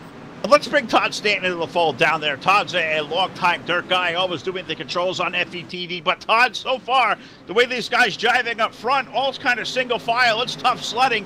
What do you think of Alex Bergeron making that move up to the top shelf against the wall? Do you think that he maybe finds some magic in the second half of this race and maybe make that move up to the front of the field? He's trying to find that moisture up on the top shelf of the Speedway, and it seems like it's good through 1 and 2. And the server I watched last night, trying to just get a little bit of hindsight for what's going on here this evening, and we were watching I was watching some of the cars go way up top, come down to the bottom, and just using that momentum, and it seems like it worked for him there for a little bit. Then that's going to slicken off too, and this track's going to become really, really slick. So you're going to see who the good drivers are towards the end of this, who the good slick drivers are, Phil. I know out the real dirt track, you always see the cream rise to the top when you see that slickness start to happen. Well, it's happening here in Tim Ryan. He's got some challengers behind him. Dedman down to the low side. Bergeron, he's been making it happen up high. A good three-car battle for the race lead now off of turn number 1 and 2. Ryan has also followed Bergeron's lead up to the top side. I think Todd's onto something there, Jake, with that moisture up there. Tim Ryan right now starting to make that work, holding off that number 5 of Dedman through 3 and 4. Dedman had a run. Now Bergeron hard into the wall. He's going to fall back. Bergeron going to fall all the way back to 5th now. Risk versus reward there in that number 112 as Tim Ryan now going to the top shelf. Here comes Kevin Dedman down to the inside. They're going to go side by side for the race lead. Barrett Bishop holding strong in that 3rd spot. He's got Rocky Battenfield right behind him in the 4th position. Now Bergeron going to round out your top 5. Dedman trying everything he's got on the bottom side. We'll see if he goes back down there again. He will. Tim Ryan running the cushion. Who's it going to be off turn number 2? Ryan getting the run down the backstretch, but Dedman in a dead heat with him down the back. Well, we saw it happen to Bergeron and Tim Ryan. He's floating with disaster up there, running that cushion up against the wall. That thing may come out and glue you and stick you up there, and I think Tim, being a veteran, kind of knows that as well. He's back to the middle side of the racetrack, trying to break up the run of Dedman, now off of 4, now back into 1 and 2. Ryan going to be glued to the middle lane, almost the low side of the racetrack, making Dedman look for that room down to the low side. Barrett Bishop now up to the 3rd spot. Rocky Battenfield having a terrific run in the Gobbler through the first 50 laps of the race. He is up to 4th. Alex Bergeron is 5th with Howard Weaver, Jeremy Capron, Joshua Lofton, Zach Leonardi, and E.J. Jones currently rounding out your top 10. We are halfway home in the Gobbler 100. Tim Ryan hasn't made a mistake yet in that number 98, but Dedman really running hard down on the inside. He's trying to make Tim Ryan work for it for that race win as Bergeron tears down the turn 3 wall once again. He will fall back another position. He had that top side working. Now he's not really making it up there at the top, but Tim Ryan now, he slides back. We got a new leader momentarily out of turn number 2. Will Kevin Dedman make it work down into turn number 3? He will not. Tim Ryan reassumes the lead. Ryan going to keep that lead back, and I think Tim's just paying attention where that run comes from the 5 car, and you know, he uses the high side of the racetrack through turns number 1 and 2. He's not nearly glued up to that high shelf through turn number 3 and 4, so maybe he's finding something there running in 3 and 4 that's keeping him from that top side of the racetrack, but he's going to have to stay there now as Dedman is there. It is a dead heat as they enter turn number 3. Now off of 4, Dedman back in that throttle. Ryan able to maintain the lead, but this may be the best chance the 5 car has yet. He drives it deep into turn number 1. Kevin Dedman, your new leader as they exit turn 2. Tim Ryan up into the wall in that number 98. The first mistake happened in turn number 3, and that was not clearing the number 5, and that made him run down the wall in turn number 1. You see a little bit of damage to the front end of that number 98 now as he's trying to hold off Barrett Bishop for 2nd. New leader at the line, Kevin Dedman in that number 5. Barrett Bishop now knocking on the door for that 2nd spot. Barrett is there, giving Tim Ryan all he can handle to the low side. Barrett had to lift on him it there to not make contact with the left rear of the 98 through turn number 3 and 4. Kevin Dedman now leading this field. The race is for 2nd between Tim Ryan and Barrett Bishop. The 03 looking really sporty to the inside, trying to make it happen. You see Tim Ryan now, he's not wanting to splurt all the way up to the outside wall through turn 1 and 2. I think that may have bit him one too many times there, as that one has been up there. And now he's slid back to the Barrett Bishop machine. Ryan through 3 and 4, up to the top shelf. Bishop down low. Look at Rocky Battenfield's 97. He is a player. A 3-car dance for that runner-up spot in turn 1.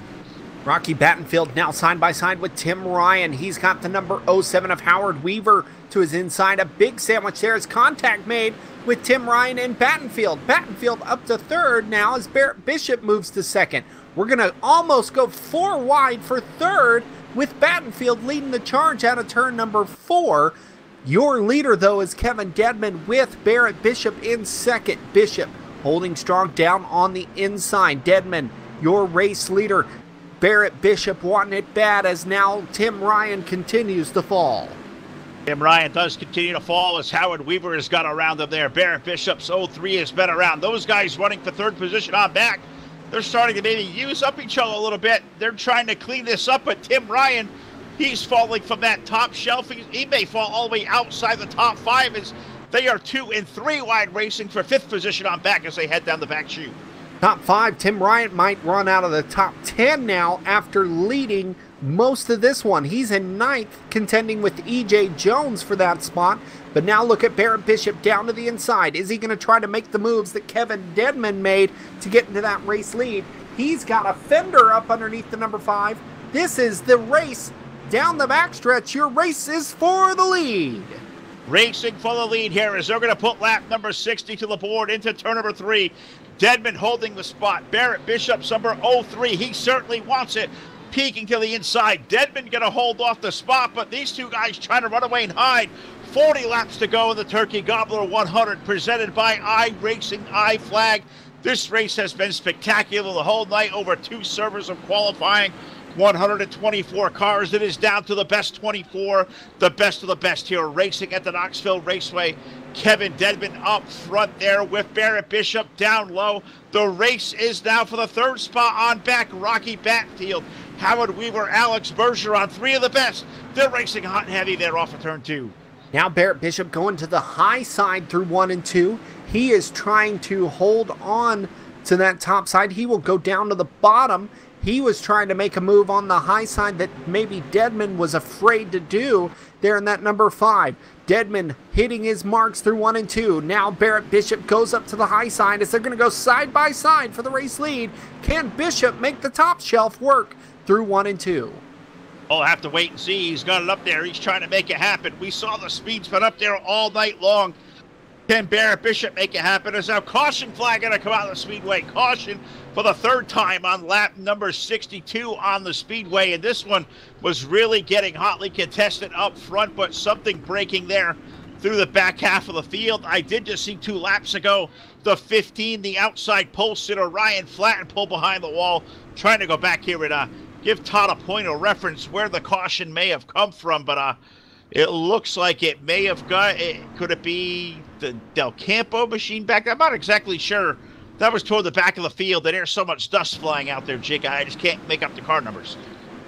It's been a great run all night long up front. This has been some great racing action as now Tim Ryan finding himself all the way back into that number 11 spot after winning most of this race. He was leading for most of this race. Kevin Dedman, now your race leader. Barrett Bishop in second. Rocky Battenfield within striking distance. Howard Weaver in the 07. He could take this one. The 112 of Alex Bergeron still sticking around up front. You've got a gaggle of cars that can win this one, and a lot of names you weren't expecting to run up front. Absolutely not. This has been a great one so far. We've seen the likes of Tim Ryan dominate the first 50 laps. Kevin Dedman's up there to the lead now as we work lap 64 under the caution flag. You got Barrett Bishop up there trying to score a big win. Rocky Batfield is 3rd. Howard Weaver 4th. Alex Bergeron is 5th. Joshua Laughlin 6th. Jeremy Capron is 7th. Zach Leonardi is 8th. E.J. Jones is 9th. Shane James is broken into the top 10. Tim Ryan runs 11th. Tyler Hudson is 12th. Jason Salter 13th. Garrett Maines is 14th. Or Randall Carter running in the 15th position. Connor Parise is 16th. Lucas Chowning is 17th with DJ Kolanowski 18th. Shad Prescott is 19th, and Trevor Fitz running at your top 20. Chase Wascom is 21st. Leo Pena is 22nd. Nick Del Campo is 23rd, and 1 car out of the race is Ryan Flatten's number 15. 24 cars started, 23 on the racetrack, all on the lead lap. We're back to green flag racing here in Knoxville. And Battenfield making moves down on the bottom. He might take second out of turn number 2.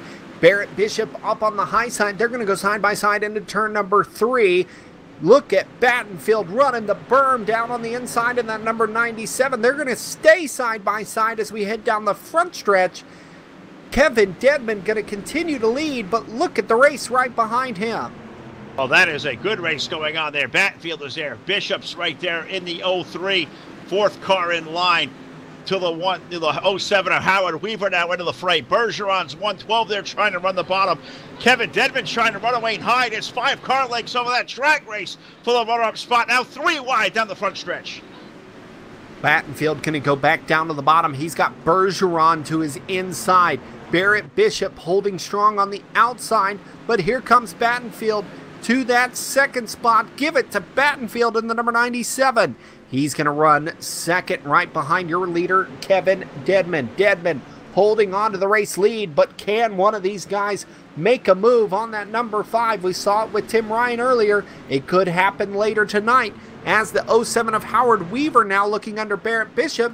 Bishop falling all the way back to 5th now as they race into turn number 3. It looked like Barrett may have a run at the 5 car up front. Now he's struggling for his life to stay in the top 5 as Dedman's starting to run away. Battenfield is broken away there in that second spot, trying to hold off Alex. Bergeron's number 112 into turn 1. Alex not going to give up on the low side, drives it deep into the corner. It's a drag race. Battenfield going to try to pull the advantage down the back chute. Bergeron is there. Weaver and Bishop, they're side by side for 4th now into turn 3. Bergeron going all the way down onto the berm. We've got Howard Weaver sitting in that 4th spot looking behind Bergeron. Bergeron, who was running the wall, now running the inside, trying to get around that number 97 of Battenfield. Battenfield holding strong in the 2nd spot. He's trying everything he's got to get around the number 5 of Dedman. Dedman holding on to that race lead, though, as he is just sailing away, hitting his marks time after time, lap after lap, as we are closing in to the end of this one. Sure are there, Jake. 72 laps of 100 going on the board. Remember, caution flag past lap 75. All laps after 75 will be scored under the green flag. So we're definitely seeing a green flag finish here tonight at the Knoxville Raceway. Kevin Dedman currently your race leader. Single file now for second on back as Battenfield holds on to second, with Bergeron now 3rd, Weaver 4th, Bishop back to 5th. Zach Leonardi's number 24. He is up to 6th. I know he's got some fans out there. That white number 24, Jake, he is rolling, running 6th. He's just kind of laying there looking for a spot to maybe race amongst the top 5 as we have a couple cars together now off of turn number 2. Think we're going to stay green. Yes, and Leonardi coming from the final transfer in the last chance qualifier. Now he is 1 spot out of the top 5. What a run that white 24 is having as Battenfield has closed the gap on Redmond. Dedman, your race leader. Bergeron trying the inside in that 112 of Battenfield. Battenfield going to try to close the door down the front stretch. Will he hold on to second? Bergeron trying it down deep into turn number 1. Somebody going way up high. That is the number 24 car of Leonardi. Leonardi going to slide back just a little bit, but Bergeron still knocking on the door of the number 97. Yeah, we're starting to run down on laps here. 25 laps remaining in the iRacing IFlag. Back to Blue Turkey Gobbler 100 here live on Full Velocity TV. Hope you guys out there watching on Facebook, on YouTube, on Twitch TV are enjoying it. Like it, share it, be a part of the show, interact. I know Earl Clevis is out there. He's giving away a t-shirt to our Top Stars donator as now lap 76 on the board, and caution flag. Caution going to fall onto the speedway at lap number 76. The remainder of this one, Jake, is going to be all under green flag conditions. Do you think Kevin Dedman wanted to see this caution flag? You got to think the answer to that has to be no, as those guys back from 2nd, 3rd on back, those guys were getting after it. He did not want to see that at all as the caution came out for what looks like Shad Prescott. Prescott getting around in that car, so he will bring out the caution for this one. And, yeah, Dedman did not want to see that. He was sailing up front, and now he's got to contend with Rocky Battenfield. Battenfield will go to his outside. Something that Battenfield hasn't really tried yet is that high line, so I'm interested to see what that number 97 does. But Kevin Dedman holding on strong on the inside. He's just trying to hit his marks and make it happen tonight. Oh, he certainly is. This one just starting to get hot and heavy, getting a double file restart. 75 laps on the scoreboard. The next 25, they will all be scored under green. The yellow comes out. The lap will not count. We are going to settle this one here tonight live on Full Velocity TV from the Knoxville Raceway. Can Kevin Dedman bring it to victory lane? Can Rocky Batfield pull the big upset? Alex Bergeron, Howard Weaver. How many big races have those two guys won? Barrett Bishop currently 5th. Zach Leonardi running 6th. Jeremy Capron, E.J. Jones, Tyler Hudson, Josh Laughlin. I mean, it is a who's who of the best out here, all racing for over $2,500 in cash and prizes. It is all at stake here at the Knoxville Raceway. Thanks to you guys out there for watching.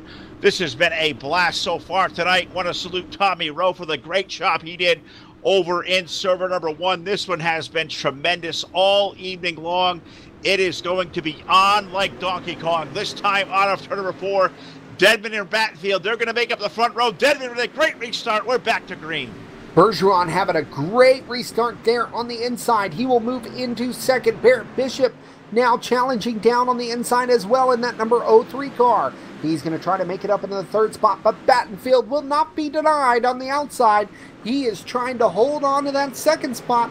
Bergeron on the inside. Here comes Battenfield with a head of steam down the front stretch, but he will fall to third as Bergeron goes to second. Now, Battenfield there, Jake, he's been passing cars on the inside all night long. Now he's shuffled up to the top shelf of the racetrack. Do you think that may make his car uncomfortable? Maybe make that car uncomfortable, the driver over there. He's running up there now to third, but he hasn't run that top lane all night long. How do you think Rocky's feeling at 97 being shuffled up top? Well, it is all about hitting your marks and knowing what your car has done, and he has not really tried the top side now, and that is starting to bite him as he's going through the middle. He's trying to desperately jump back down to the bottom. He might have to slide back to fourth to get there. Now he's putting the pinch on the number 03. They're going to battle it out for the third position. Battenfield going to hold it at the line. We'll see if he can clear Barrett Bishop into turn number 1. Well, so far the answer is no, as Barrett's not going away. Now a race for the lead starting to happen as Bergeron's looking to the low side of Dedman. This may be the best challenge that Dedman has faced here in a little while. This time by 84 laps going to go to the board. Dedman able to hold off that challenge of Bergeron. It's back to single file. The battle rages on for third on back down the front stretch. 79 laps in the books there with the number 5 of Kevin Dedman. Dedman holding on to the race lead, but for how long as Bergeron? Bergeron trying everything he's got. He might have to move the number 5 out of the race lead if he wants to take home this one, as sometimes it might just have to come down to that. Who's willing to do what they got to do here in Knoxville? Who's it going to be here to settle it out here tonight? 20 laps to go at the line there last time around. Dedman with the race lead. Bergeron, he struck away from these guys racing for second.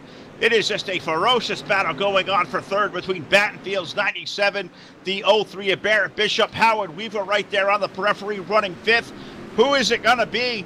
Dedman up front doing all the right things. Bergeron, I'm waiting for him, Jake, to dance his way back to the outside of the racetrack because he made time doing that before. They're in turn 3. And the number 97 of Battenfield trying to get back up underneath that 112. He has cleared 03 of Bishop and is now back to his preferred line right there along the berm. Kevin Dedman continuing to lead with Alex Bergeron right behind him, knocking on the door in that number 112. He's trying to get a fender up underneath that number 5 as they head through 3 and 4. They're going to be about 1 car length as they hit the stripe this time by 83 down in this one. And Todd, I'm really struck by the way these guys are starting to get themselves glued to the low side of the racetrack. We saw that moisture up high there about 35 laps ago. Has that moisture gone away, or is everybody just really conservative right now and not wanting to give up that bottom side of the racetrack? Well, this is the quickest way around the racetrack right now, Phil, and that's right now I'm going to tell you that that's where you want to be on the bottom. There's nothing up top. It's changing every lap. It changes. Every yellow it changes. The track state is just all kinds of messed up right now, and I tell you what, it's pretty slippery. So these guys going to have to play probably the bump and run to get by them, or another quick yellow might change the outlook of this race, or maybe even a quick stack up here, as we're saying, like a Talladega type of stack up. But I tell you, Knoxville right now, this is producing some great racing out here. The Gobbler 100. Glad to be a part of it here on Full Velocity TV. This one has been hotly contested all night long. Kevin Dedman trying to hold off some of the very best and brightest behind him with Alex Bergeron. Rocky Battenfield is there. Look at Barrett Bishop's 03. Howard Weaver is in the fight. Zach Leonardi is up there looking for the 98 of Tim Ryan, who led the first 50 laps there, Jake. Tim Ryan mired all the way back in 17th. What was a really good opening 50 laps, it has been disaster through these last 40. He is just struggling to find his pace up there as he is now bouncing off the wall back in the back half of this field. But the number 5 of Kevin Dedman, he gets moved out of the bottom shelf. Alex Bergeron making his move. Now they make contact once again into turn number 1. Who's it going to be here out of turn number 2? Bergeron has the inside, but the number 5 of Dedman going to make the pass back into turn number 3 and put about a car length behind him. Yeah, that 5 car looks to be really strong when you think that Bergeron's got that run. It shows how strong that power plant under the number 5 is. Bergeron going to try to slide back to the inside. Battenfield right there in tow. Bishop's 03, he's right there in the fight, as is Howard Weaver in his single file throughout the top 5. The great racing going on for the position is for the 6th spot on back between Tyler Hudson's 01 and the 23 of Jeremy Capron. They are really going at it for the 6th spot. There's a contact, one car up onto the outside wall, almost upside down, and undoubtedly that's going to put caution flag on the speedway, and that was a hard hit, and I didn't see who that was, but all I saw is smoke and one car just flying through the air. The 01 car going up and over, that was Tyler Hudson, I do believe, but contact was being made up front. The number 5 of Dedman was getting leaned on by Bergeron. Bergeron got Dedman way sideways, and all of them had to check up. Battenfield went down onto the inside berm, and it was about to get crazy up front. We will see what we end up with, as it looks like Battenfield will fall back to 4th because of all of this. Bergeron was really leaning on that number 5 car. Yeah, it was. That was really making some really good racing there. Going to be 90 laps on the board from race control. 90 is going to go on the board. There is going to be 10 laps to go. Sounds like they just want to go back and maybe review the wreck there and see exactly what happened, see if the proper driver going to the back of the field. Either way, Todd, that was a tremendous hit for the 01 of Tyler Hudson. That car got crossed up in the outside wall and almost, I think, was up in the air and just about upside down. Yeah, Tyler Hudson involved in that one, but it was Jeremy Capron. It was upside down, spinning around on his lid, and that's not where he wanted to be. Jason Salter involved, Shane James involved in the number 3 machine, and man, Capron went for a wild ride in that number 23 machine, as I keep showing it here with many different angles, and you're just watching Shane James as he's upside down. He plows him once again here. And that's a tough break for that number 23 machine. Tough break for Tyler Hudson. Looks like he's going to salvage something out of it, though, and get a couple positions there and only lose maybe 1 spot there in that 01 machine.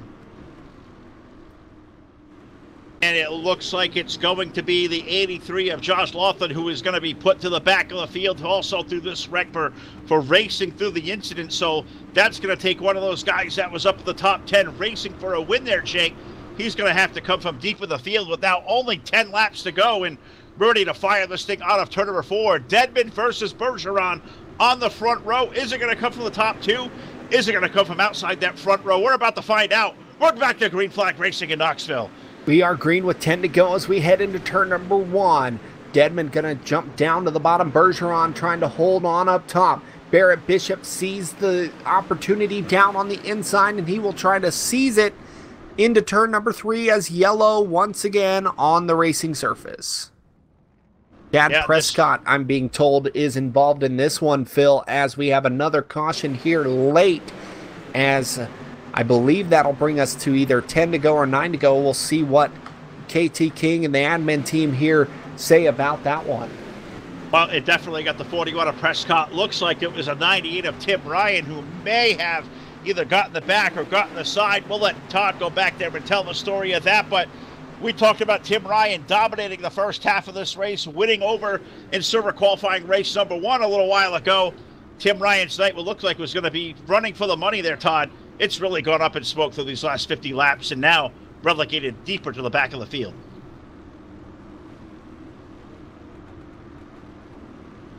Yeah, Tim running there at the back, Phil. Tough break for that driver as he was really strong all night long and now sitting back in the 23rd position and falling. We will see if he has anything else left in that car, but he is definitely doesn't have much left in that one as we go 10 to go here with Kevin Dedman and Alex Bergeron making up your top 2. Yeah, we did not get a lap of green flag racing scored there, so it's going to stay 90 on the board. We're going to stay at 10 laps to go. This race is going to finish all under green flag conditions. We don't want to see it end with a big wreck. I know the guys out there watching on YouTube or on Facebook or on Twitch TV, I hope you guys are enjoying Full Velocity TV. This Turkey Gobbler 100, the 11th annual for these guys over at Team VLR. This has been great, one of the crown jewels they run every year. The only other longest running race over here was a Spring Fling coming up here in a couple of months. But who is going to win this 11th annual edition of the Turkey Gobbler? We're 10 circuits from finding out. It's Dedman versus Bergeron once again off of turn number 4. Will this one stay green throughout? This has been an awesome race. Or is it time for these guys to throw the gloves off, Jake, and get after it? We're back to green flag racing. It's about to become a Thursday night street fight here, Phil, as the number 112 going way up high. He's going to lose some ground as Barrett Bishop goes down to the inside. Bergeron trying to hold on now as he charges down the backstretch. We've got a top 5 glued to each other, and they're all beating and banging right there from second all the way back 6th as Kevin Dedman continues to lead. We are closing in on the end of this one and giving away that big check. We sure are. It's $2,500 in cash and prizes. 500 big ones to the winner here. We're right now Kevin Dedman. He is in that seat as they hit turn number 3. There is some good racing going on back behind them as Bergeron there in Barrett Bishop now up to second. Battenfield, Weaver, Hudson, Salter, those guys all locked in a side-by-side battle. It's allowing Dedman to get away and hide. It's 1 car length, and now look at Bishop. He's going to try to make the run to the low side for the lead at the turn 3. Bishop about to get desperate here as he is counting his time. He knows that this time there's only 7 laps to go. Here goes Bishop down to the bottom. It looks like Battenfield and a few cars getting together back there, back through the field. We stay green. Now we go to yellow as they start stacking up on the exit of turn number 2. 7 laps to go that last time, Phil. Barrett Bishop was making his move, and now that'll be erased here as Bergeron will now have that inside lane. And that one there, that was just really good hard racing back there.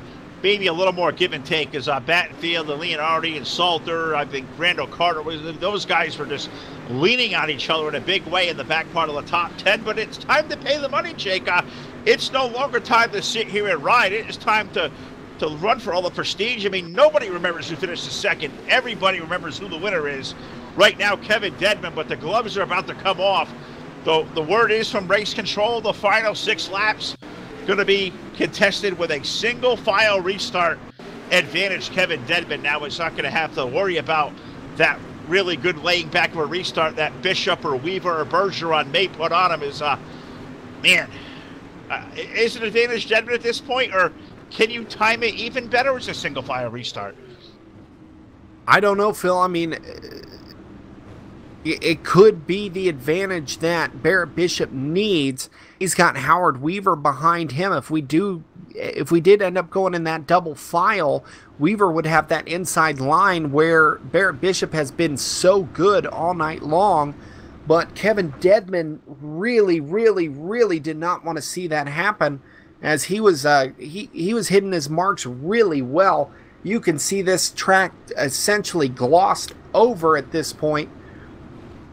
Kevin Dedman's going to have to hit his mark and hit it good with that number 03 right behind him. Barrett Bishop, known to strike in these situations, it's coming down to the end here, and he's only got a little bit more time to make that move. Yeah, it really, really does. And the call has been given. Single file is going to be the call here. We don't make the call. We just show, call it as it's giving you guys out there, trying to relay all the viewers. The information is that Facebook chat has been busy. YouTube's been great. Twitch has kind of been Twitch is out there, but Facebook and YouTube definitely been the places to be. This one's going to be scored a racing deal between, it looks like, the 3 and the 24. So they're going to let these guys keep racing at it. Shane James, unfortunately, going toward the back of the field, caught up in that one. So that kind of stinks to these guys. But great job by these guys over at Team VLR, reviewing that wreck, making sure that nobody was kind of wrongly accused or wrongly put back there. It just sucks for Shane James. It took him out of what was a really good, solid top 10 effort. Yeah, James was running hard in that number 3 car, but now we got that pace truck ducking off. Here goes the number 5 of Redmond. He gets the big jump out of turn number 4. Can Barrett Bishop stay with that number 5 as we head through 1 and 2? Bishop going right back to the back bumper of the number 5 of Dedman. Dedman going to be your leader down into turn number 3. Well, Dedman going to take a car length advantage there over the 03 of Bishop. Racing now going on for third between Howard Weaver's number 07, the 112 of Alex Bergeron. Tyler Hudson there in the 01. He's right back in the fight as well. A 3-car battle for position number 3, but up front, Dedman holds the advantage. Bishop peeking for room. He is trying to find it for all it's worth down the backstretch into turn number 3. This time around there, Jake, 5 more trips around the world-famous Knoxville Raceway. Can Barrett Bishop make that run happen to the inside? Dedman has been so good at killing that run all night long. Bishop going way down to the bottom. He will get one wheel up underneath the number 5. Barrett Bishop has been lurking behind them as we have 4.5 to go now as we head down the backstretch. Bishop going to peek up underneath the 5 car. Your race is for the lead out of turn number 4. Racing for the lead, Dedman versus Bishop. Weaver's there, Bergeron right there in the 112. 4 cars trying to break away and make this settle amongst themselves with 4 laps to go. Off of turn number 2, Dedman sliding up the hill. Bishop can't make it happen. Here comes Weaver's number 07. Can Weave Nation make it happen to the low side? He has to fall back in, but they're just peeking for any opening there, Jake. You got to think eventually there's going to be a huge send into one of these corners. Can Dedman hold on? He's got 3 more trips to get it done. Dedman holding on momentarily, but you got to think that number 03 is going to even push him out of the way. This is for big money. They are all trying everything they've got. And sometimes you got to lean on that car in front of you just a little bit. We're going to see as we head down into turn number 1. 3 to go this time by with Barrett Bishop down to the inside. 2 laps to go, excuse me, as we head down the backstretch. 2 to go this time around. Going to be white flag on the field. And looks like Bishop rolled out of it there. Going to try to make one more last-ditch attempt at Dedman off of turn number 4. White flag going to go in the air one more time for the driver of car number 5. Can he bring this one home? One more trip around the half mile. Bishop going to throw it back to the low side. He's going to have one more shot down the backstretch into turn number 3. What line will Dedman run? He's going to protect that bottom. Bishop giving him a shot. Here comes Barrett to the inside. Dedman slams the door shut. Kevin Dedman, he's going to win the 11th annual Turkey Gobbler 100. What a race there at the end as Barrett Bishop gave him the shot and then just could not capitalize on that. As your results look like this, Kevin Dedman, Barrett Bishop in 2nd, Howard Weaver in 3rd, Tyler Hudson in 4th. Your top 5 rounded out by Alex Bergeron, then Jason Salter, Rocky Battenfield, Zach Leonardi with the top 10, Randall Carter in 9th, Garrett Maines rounding out your top 10. Man, that was terrific. I am out of air. I know you're out of air, Jake. I know Todd, he's been busy down there. These guys got to be out of breath. How about that run for Kevin Dedman? That number 5 car going to grace victory lane here. Hallowed grounds at the Knoxville Raceway. We see it done in a sprint car. It is done in a street stock here tonight. Kevin Dedman is your big winner of the Turkey Gobbler 100. Barrett Bishop, he gave it one last great run into turn 3 there, Jake. You saw he laid the bumper to him, but nobody wants to walk away from one of these races knowing that maybe you made the pass to the win with that patented bump and run. I think that was a really gentleman move from Barrett to let Kevin gather up that car and really left him unimpeded to grab that checkered flag. And now Dedman going to pull it back the wrong way on the racetrack. We're going to see if he's going to pull off a... thought he was going to go for some donuts there for a second, but it looks like he's going to pull it back down into the infield. What a race we have, as we have a few drivers waiting for an interview, Phil Lacasse. As you're running down there to the bottom, we're going to kick it over to Todd Stanton to do a little homework for us. Well, again, got to thank the presenting sponsors here tonight. iRacing, IFlag, back the blue here tonight. Great cause. Got to thank iRacing, IFlag for coming aboard here tonight as the main sponsor for the Gobbler 100 tonight. Again, thank you to Mr. Brown out there at iRacing, IFlag. Also got to thank RaceOnTexas.com. Race on Texas, fantastic job broadcasting, guys. I watch you a lot. RaceOnTexas.com. Also by Capron Screen Printing and Graphic Design. Evil One Graphics. They're not only good, they're evil. Eichstad Motorsports. Full Velocity Sim Racing TV. True Speed Motorsports. iRacing Dirt Painters. And those are the presenting sponsors here this evening. Got to thank all those guys. I got to thank everybody out there in the chat boxes that we have going on all evening long. Thank you for your star donations. If you guys like what you see here on Full Velocity TV, keep those coming. Keep tuned in. Make sure you like the page. Follow the page here on Facebook, and we'll keep continuing on here. Soldiering on through the iRacing community, NASCAR 2003 community. Thank you all for tuning in tonight for the Gobbler 100. I'm going to let these guys go to work here, picking up the top 3 here at the Gobbler 100. Thanks a lot, guys. This has been a great one here tonight. We're going to go down and greet our race winner in victory lane, of course, Kevin Dedman. Also, we're hoping you talk to Barrett Bishop here. Is trying every time we see Barrett in the top 3. I almost seem to be scrambling down here to find him. And through the big group of cars here, the drivers, the people, Barrett, for whatever reason, seems to always elude us. So what we'll do is we're going to try to run down here to find him. Jake, I'm going to throw it over to you. And we are going to talk to our 3rd place finisher here tonight. And, of course, that is that number 07 car of Howard Weaver. So, Jake, let me get all the traffic squared away here, and we'll get Howard on the horn. Thank you, Phil. As we start to get Howard over here, we're going to get him into our, over here next to the microphone. Howard, great to have you down here on the podium with us at Full Velocity TV. How about that 3rd place run you just had in the Gobbler tonight?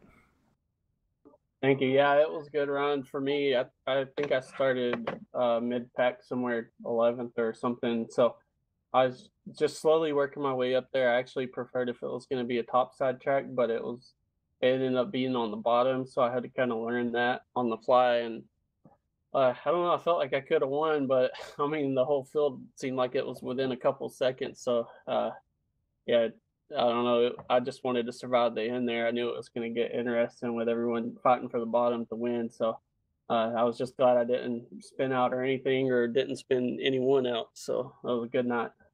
Well, it was a real close race there through the top 10. It seemed like everybody was trading positions left and right after a slick racetrack like that. How were you able to make those moves to stay up there in that top 5 and eventually pull off the podium finish? Well, I felt like I was really, really fast. I'll give Alex some credit. He was at least willing to venture and try different lines. So, you know, at least someone was doing that. But I tried the top a few times. It was all right, but I think it got worse as the race went on instead of better. But yeah, I was just trying to keep the car super straight. I think I was the only one really able to run the lower middle in turn 1 and 2 and come off pretty good. So I was hoping to use that to my advantage at the end, but then the leaders kind of tangled and I had to get on the brakes, and that pretty much cost my shot unless they wrecked on the last lap, but they didn't. So yeah, third place after all that 100 laps, that's pretty good for me. Well, you battled your way to that third place spot. There's no bad part about that. You were able to take home the top 3 spot in the annual Turkey Gobbler 100. We're going to give the mic over to you, Howard, and let you give some shout outs, let your sponsors know that you love them. Take it away, Howard. Yeah, first I got to say congratulations to Kevin. I don't know how many of you guys keep up with it, but that's like definitely a true underdog win. And then Barrett Bishop finished in second. That's probably even bigger underdog story. So congrats to both them. Barrett raced me really clean. I don't think we ever touched once the whole race, so I appreciate that from him. And yeah, I seen Tyler Hudson. He started like 23rd and finished like 4th. So good job to him. And yeah, everyone who puts it on, Full Velocity TV for the coverage.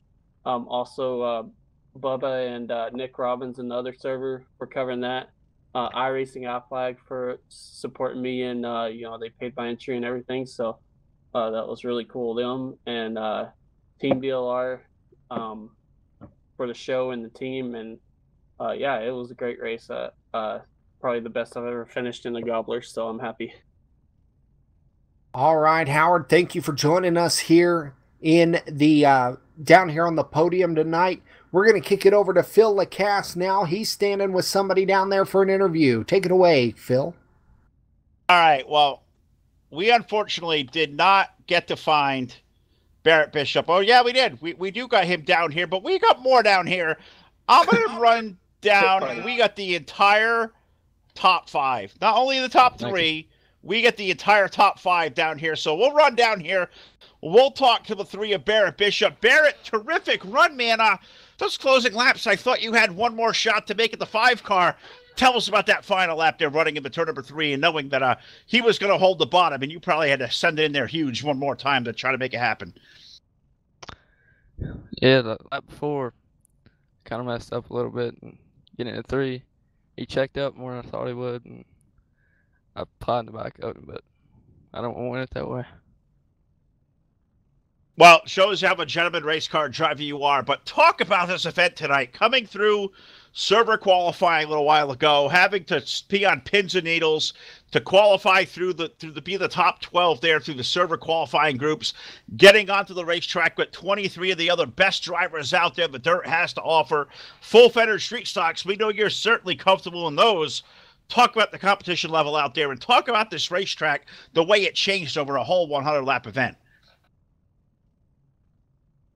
Yeah, it's tough. It is some of the best. And, it's hard to beat them. How'd that racetrack transition there, Barrett, from a look like what was really going to be a topside dominant track, then the low side started to come in, then the middle looked to be equal? How'd the racetrack play out over the whole 100-lap run? It's mainly towards the bottom, but about midway, the top would get up there, and it went away towards the end. You just had to stick to the bottom. Well, Barrett, congratulations, buddy. Know you're a guy of few words, but I know you've got some people out there. They've been cheering you on, watching on Facebook and on YouTube and on Twitch TV. So anybody out there to give a shout-out to, friends, family, sponsors, you know the drill there, buddy. Take it away and give them all a shout. Yeah. Everybody at DWR, Jim Revis at E1 Graphics, Full Velocity TV, and Rocky Vattenfield, everybody at VLR for putting this thing on. All right, Barrett Bishop finishes up there a very, very strong second-place run here tonight. Jake Keel, I'm going to throw it down to you. Who do you got down there? You got Alex Bergeron, or do you got Tyler Hudson in the top 5? I've got Alex Bergeron as we bring him down here. We're gonna talk to Alex Bergeron. Alex, you had a really strong car there at the end, you were able to pull off the top 5, running the top side after about tearing the wall down about 3 or 4 times. How did it feel up there at the top whenever it seemed like it was a bottom side dominant racetrack? Yeah, I mean, I had to try something there. I had to try to actually, win the race, and I was running the bottom there, and Kevin was in front of me, and I tried there on the caution, and I went up there and see what's left, and I really thought it was there, and I think that was a mistake, but at least I tried.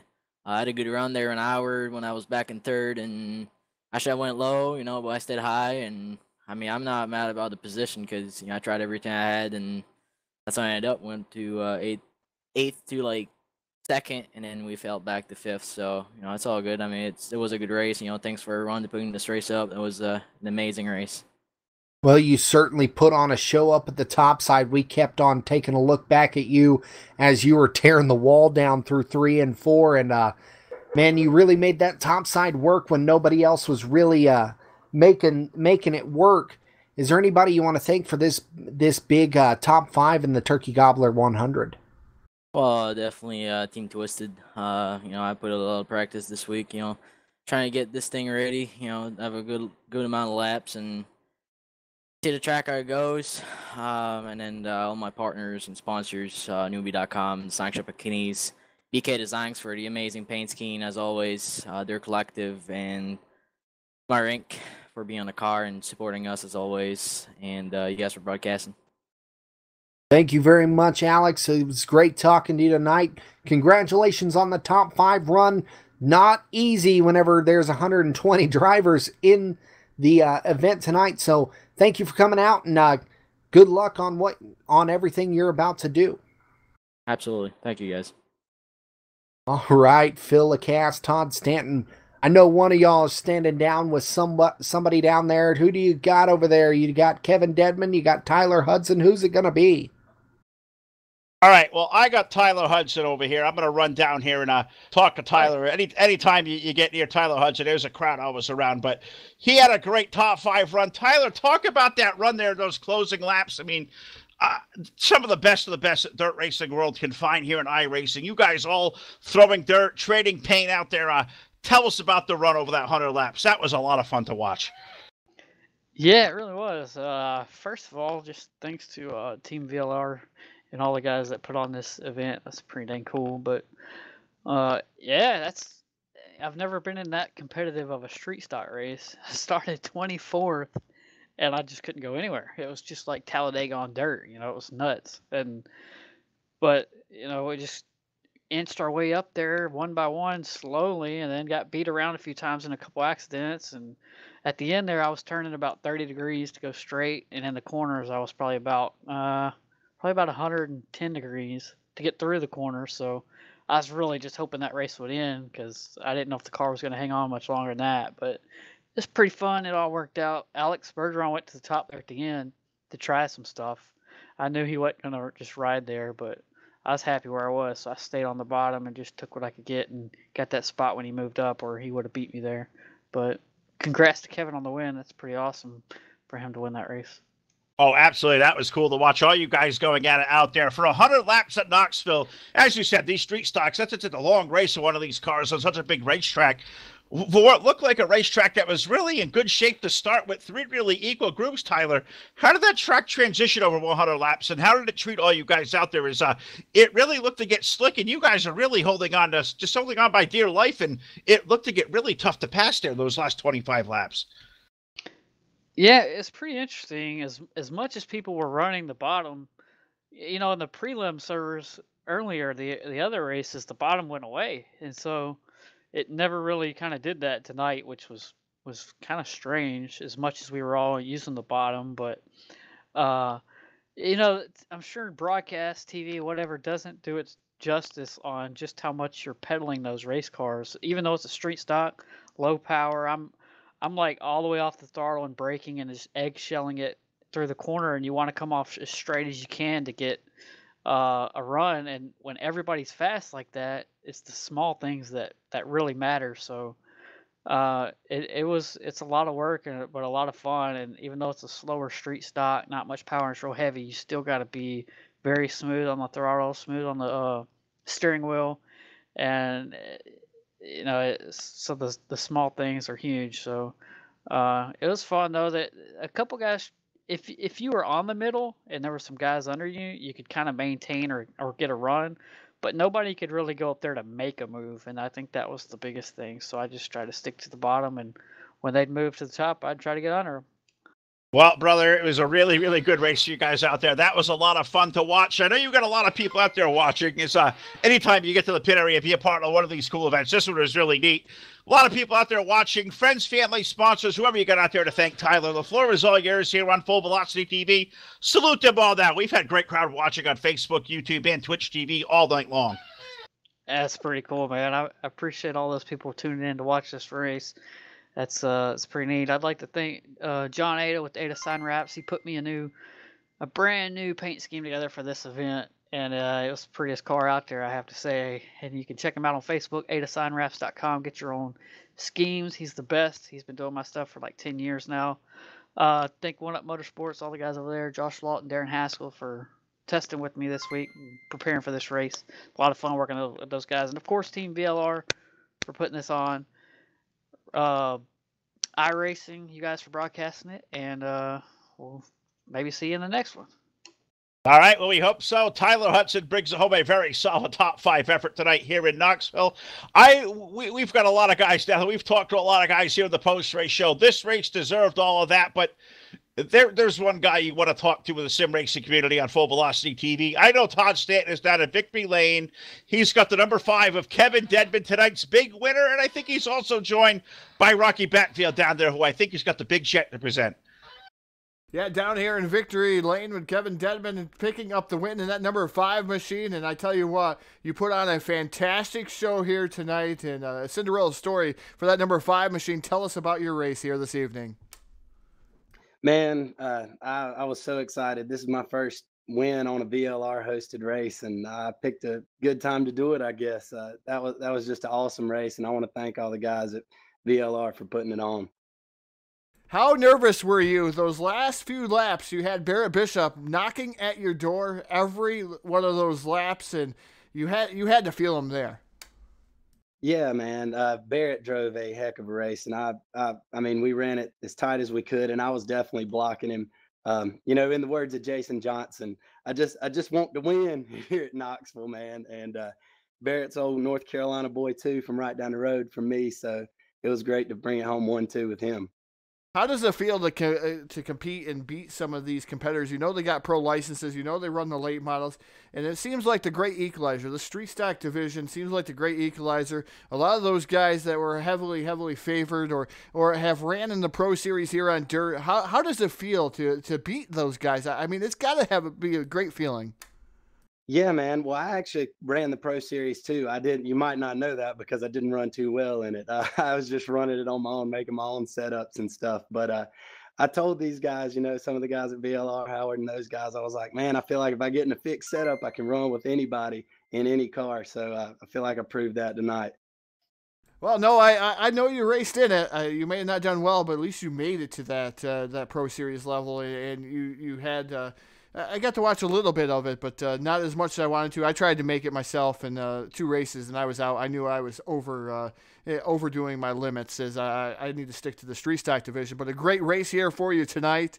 500 big ones to you tonight, and that's fantastic here. I'm going to give you a microphone. The floor is all yours. Thank you. I would like to thank you this evening. Yeah, man. I want to give a shout out first and foremost to my wife, my smoking hot wife. I want to say second, I want to thank my mom and dad for telling me that I would never win any money playing video games, to get out and do something.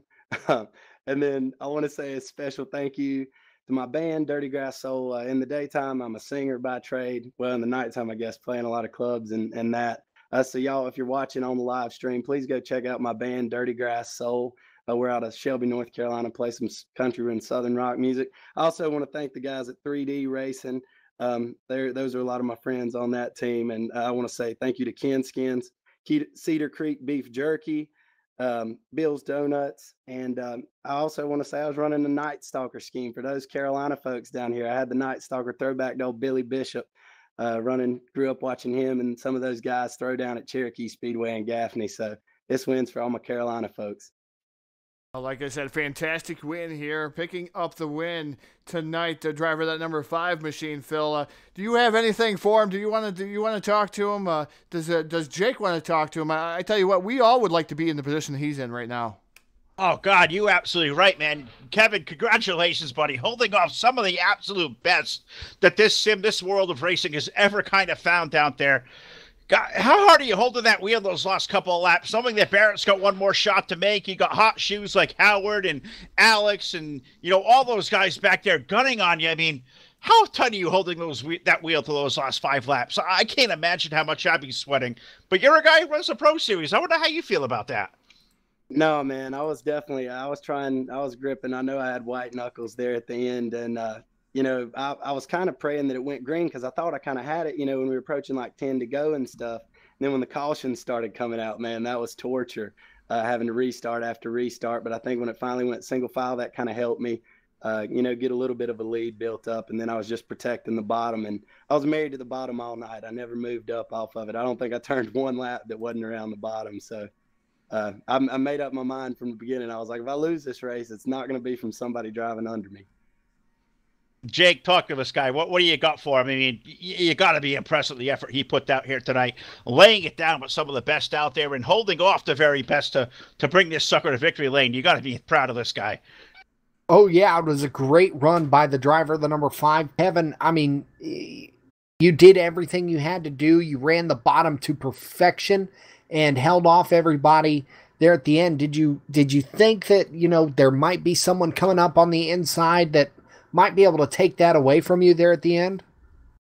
Yeah, I did, man. I knew if I ran my line and was consistent, I didn't think anybody could get under me because I was just staying so married to the bottom. But to tell you the truth, I was worried there in the last turn. You never know how that's going to go, whether somebody's going to knock you out of the way. And I appreciate Barrett. He gave me the bumper, which was to be expected, but he didn't wreck me. And so can't ask for much more from that. Class act on his part too. Well, you know, with that much cash on the line, you know that's going to happen there near the end, but you were able to hold them off and really impressed a lot of people tonight, picking up the big win here at Knoxville. And I know Rocky's down there in victory lane with you too, Todd. I know, Rocky, you're down there. We don't call you Big Money Batfield for any kind of reason. You got that big check to present to our winner tonight, Kevin Dedman. Talk about that run, how great this guy did. Oh, man, I can't explain how rough that track got. And, I mean, if he gets up off the bottom, he's probably in 7th or 8th spot. I mean, we were running just single file there, and yeah, that track really ended up being single line, which man, I gotta say, Kevin, hell of a run to you, man. I mean, I know 500 big ones, that's a nice win. Yeah, it is. And thank you. I got to say a special thank you to Rocky because I was not planning on running this thing, man. And Rocky sent me a invite and told me to, to run this thing. So that was how I found out about it. So thanks for that, Rocky. Yeah, and that ended up costing me money. I'm glad to take your money though, brother. Congratulations, man. All right, well, this is awesome down here at Victory Lane. Todd, Jake, Rocky, Kevin, congratulations once again, Kevin. All of us here at Full Velocity TV, all the gang over here at Team DLR. Job well done. Get out there and party, you guys. I know Jake's already halfway headed out there to there's over there, turn number 1 to throw down over there. I know there's a lot of guys down there. So, Todd, Jake, the party is on.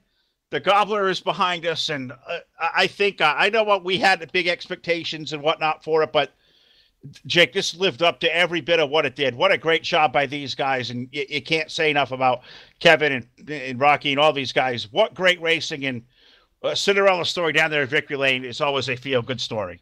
The party is raging down here at Dingus's Bar and Grill just outside of turn number 1. I got EJ Jones down there. We're having a party. It was a great night here at Knoxville. Can't wait to come back here again. And can't wait to see what else we've got in store here at Full Velocity TV. Well, there is a lot going on with Full Velocity TV, Full Velocity Radio. If you guys have not done so yet, head over in our Facebook. Like us on Facebook. Follow us now. YouTube's also out there, Full Velocity TV. Also follow us on Twitch. Got to thank all the sponsors here tonight for the Gobbler 100. Of course, iRacing, IFlag, the official sponsor of the Gobbler. Also got to thank the guys over at RaceOnTexas.com for all the great things they are doing. Capron Screen Printing and Design, Evil One Graphics. They're not only good, they are evil. Also got to thank Ike Stack Motorsports. Thanks, Full Velocity TV. Thank you, True Speed Motorsports.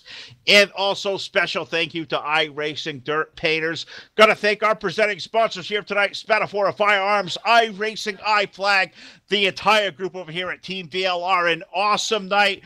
On behalf of our graphics guy, Martin Karch, Jake Keel, Todd Stanton, I am Phil Lacasse. We will see you back here live on our airwaves tomorrow night over at Hard Motorsports 305 Sprint Car Racing action.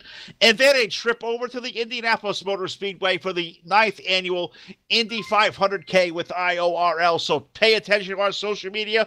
Look out for the links. Like it, follow, subscribe, donate to us through Stars Donations. Thank you guys for what is a great night. We wrap up with a special videos presentation celebrating all these guys out there that made this event possible.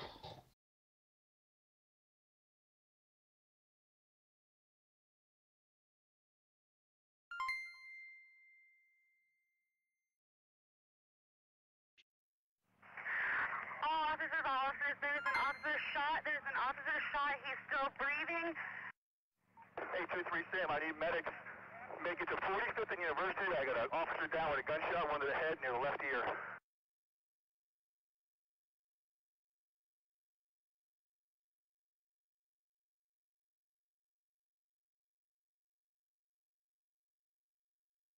Shots fired! Shots fired! My partner's been shot.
Let us pray.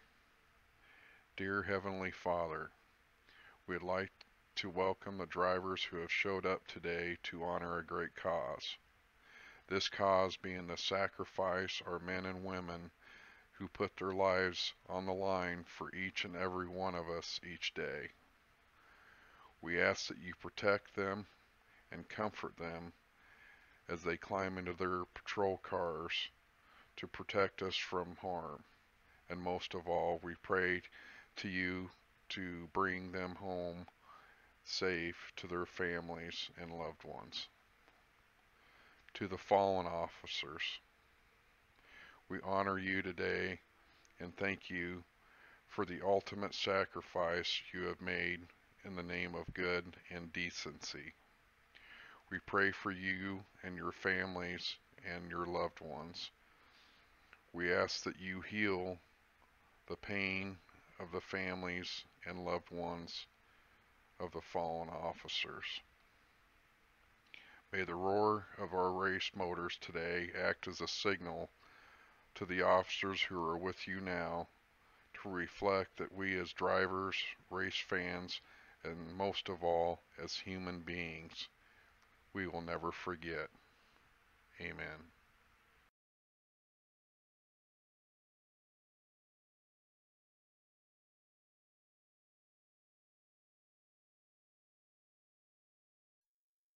Are you ready for the race? All right, let's do it. Drivers, start your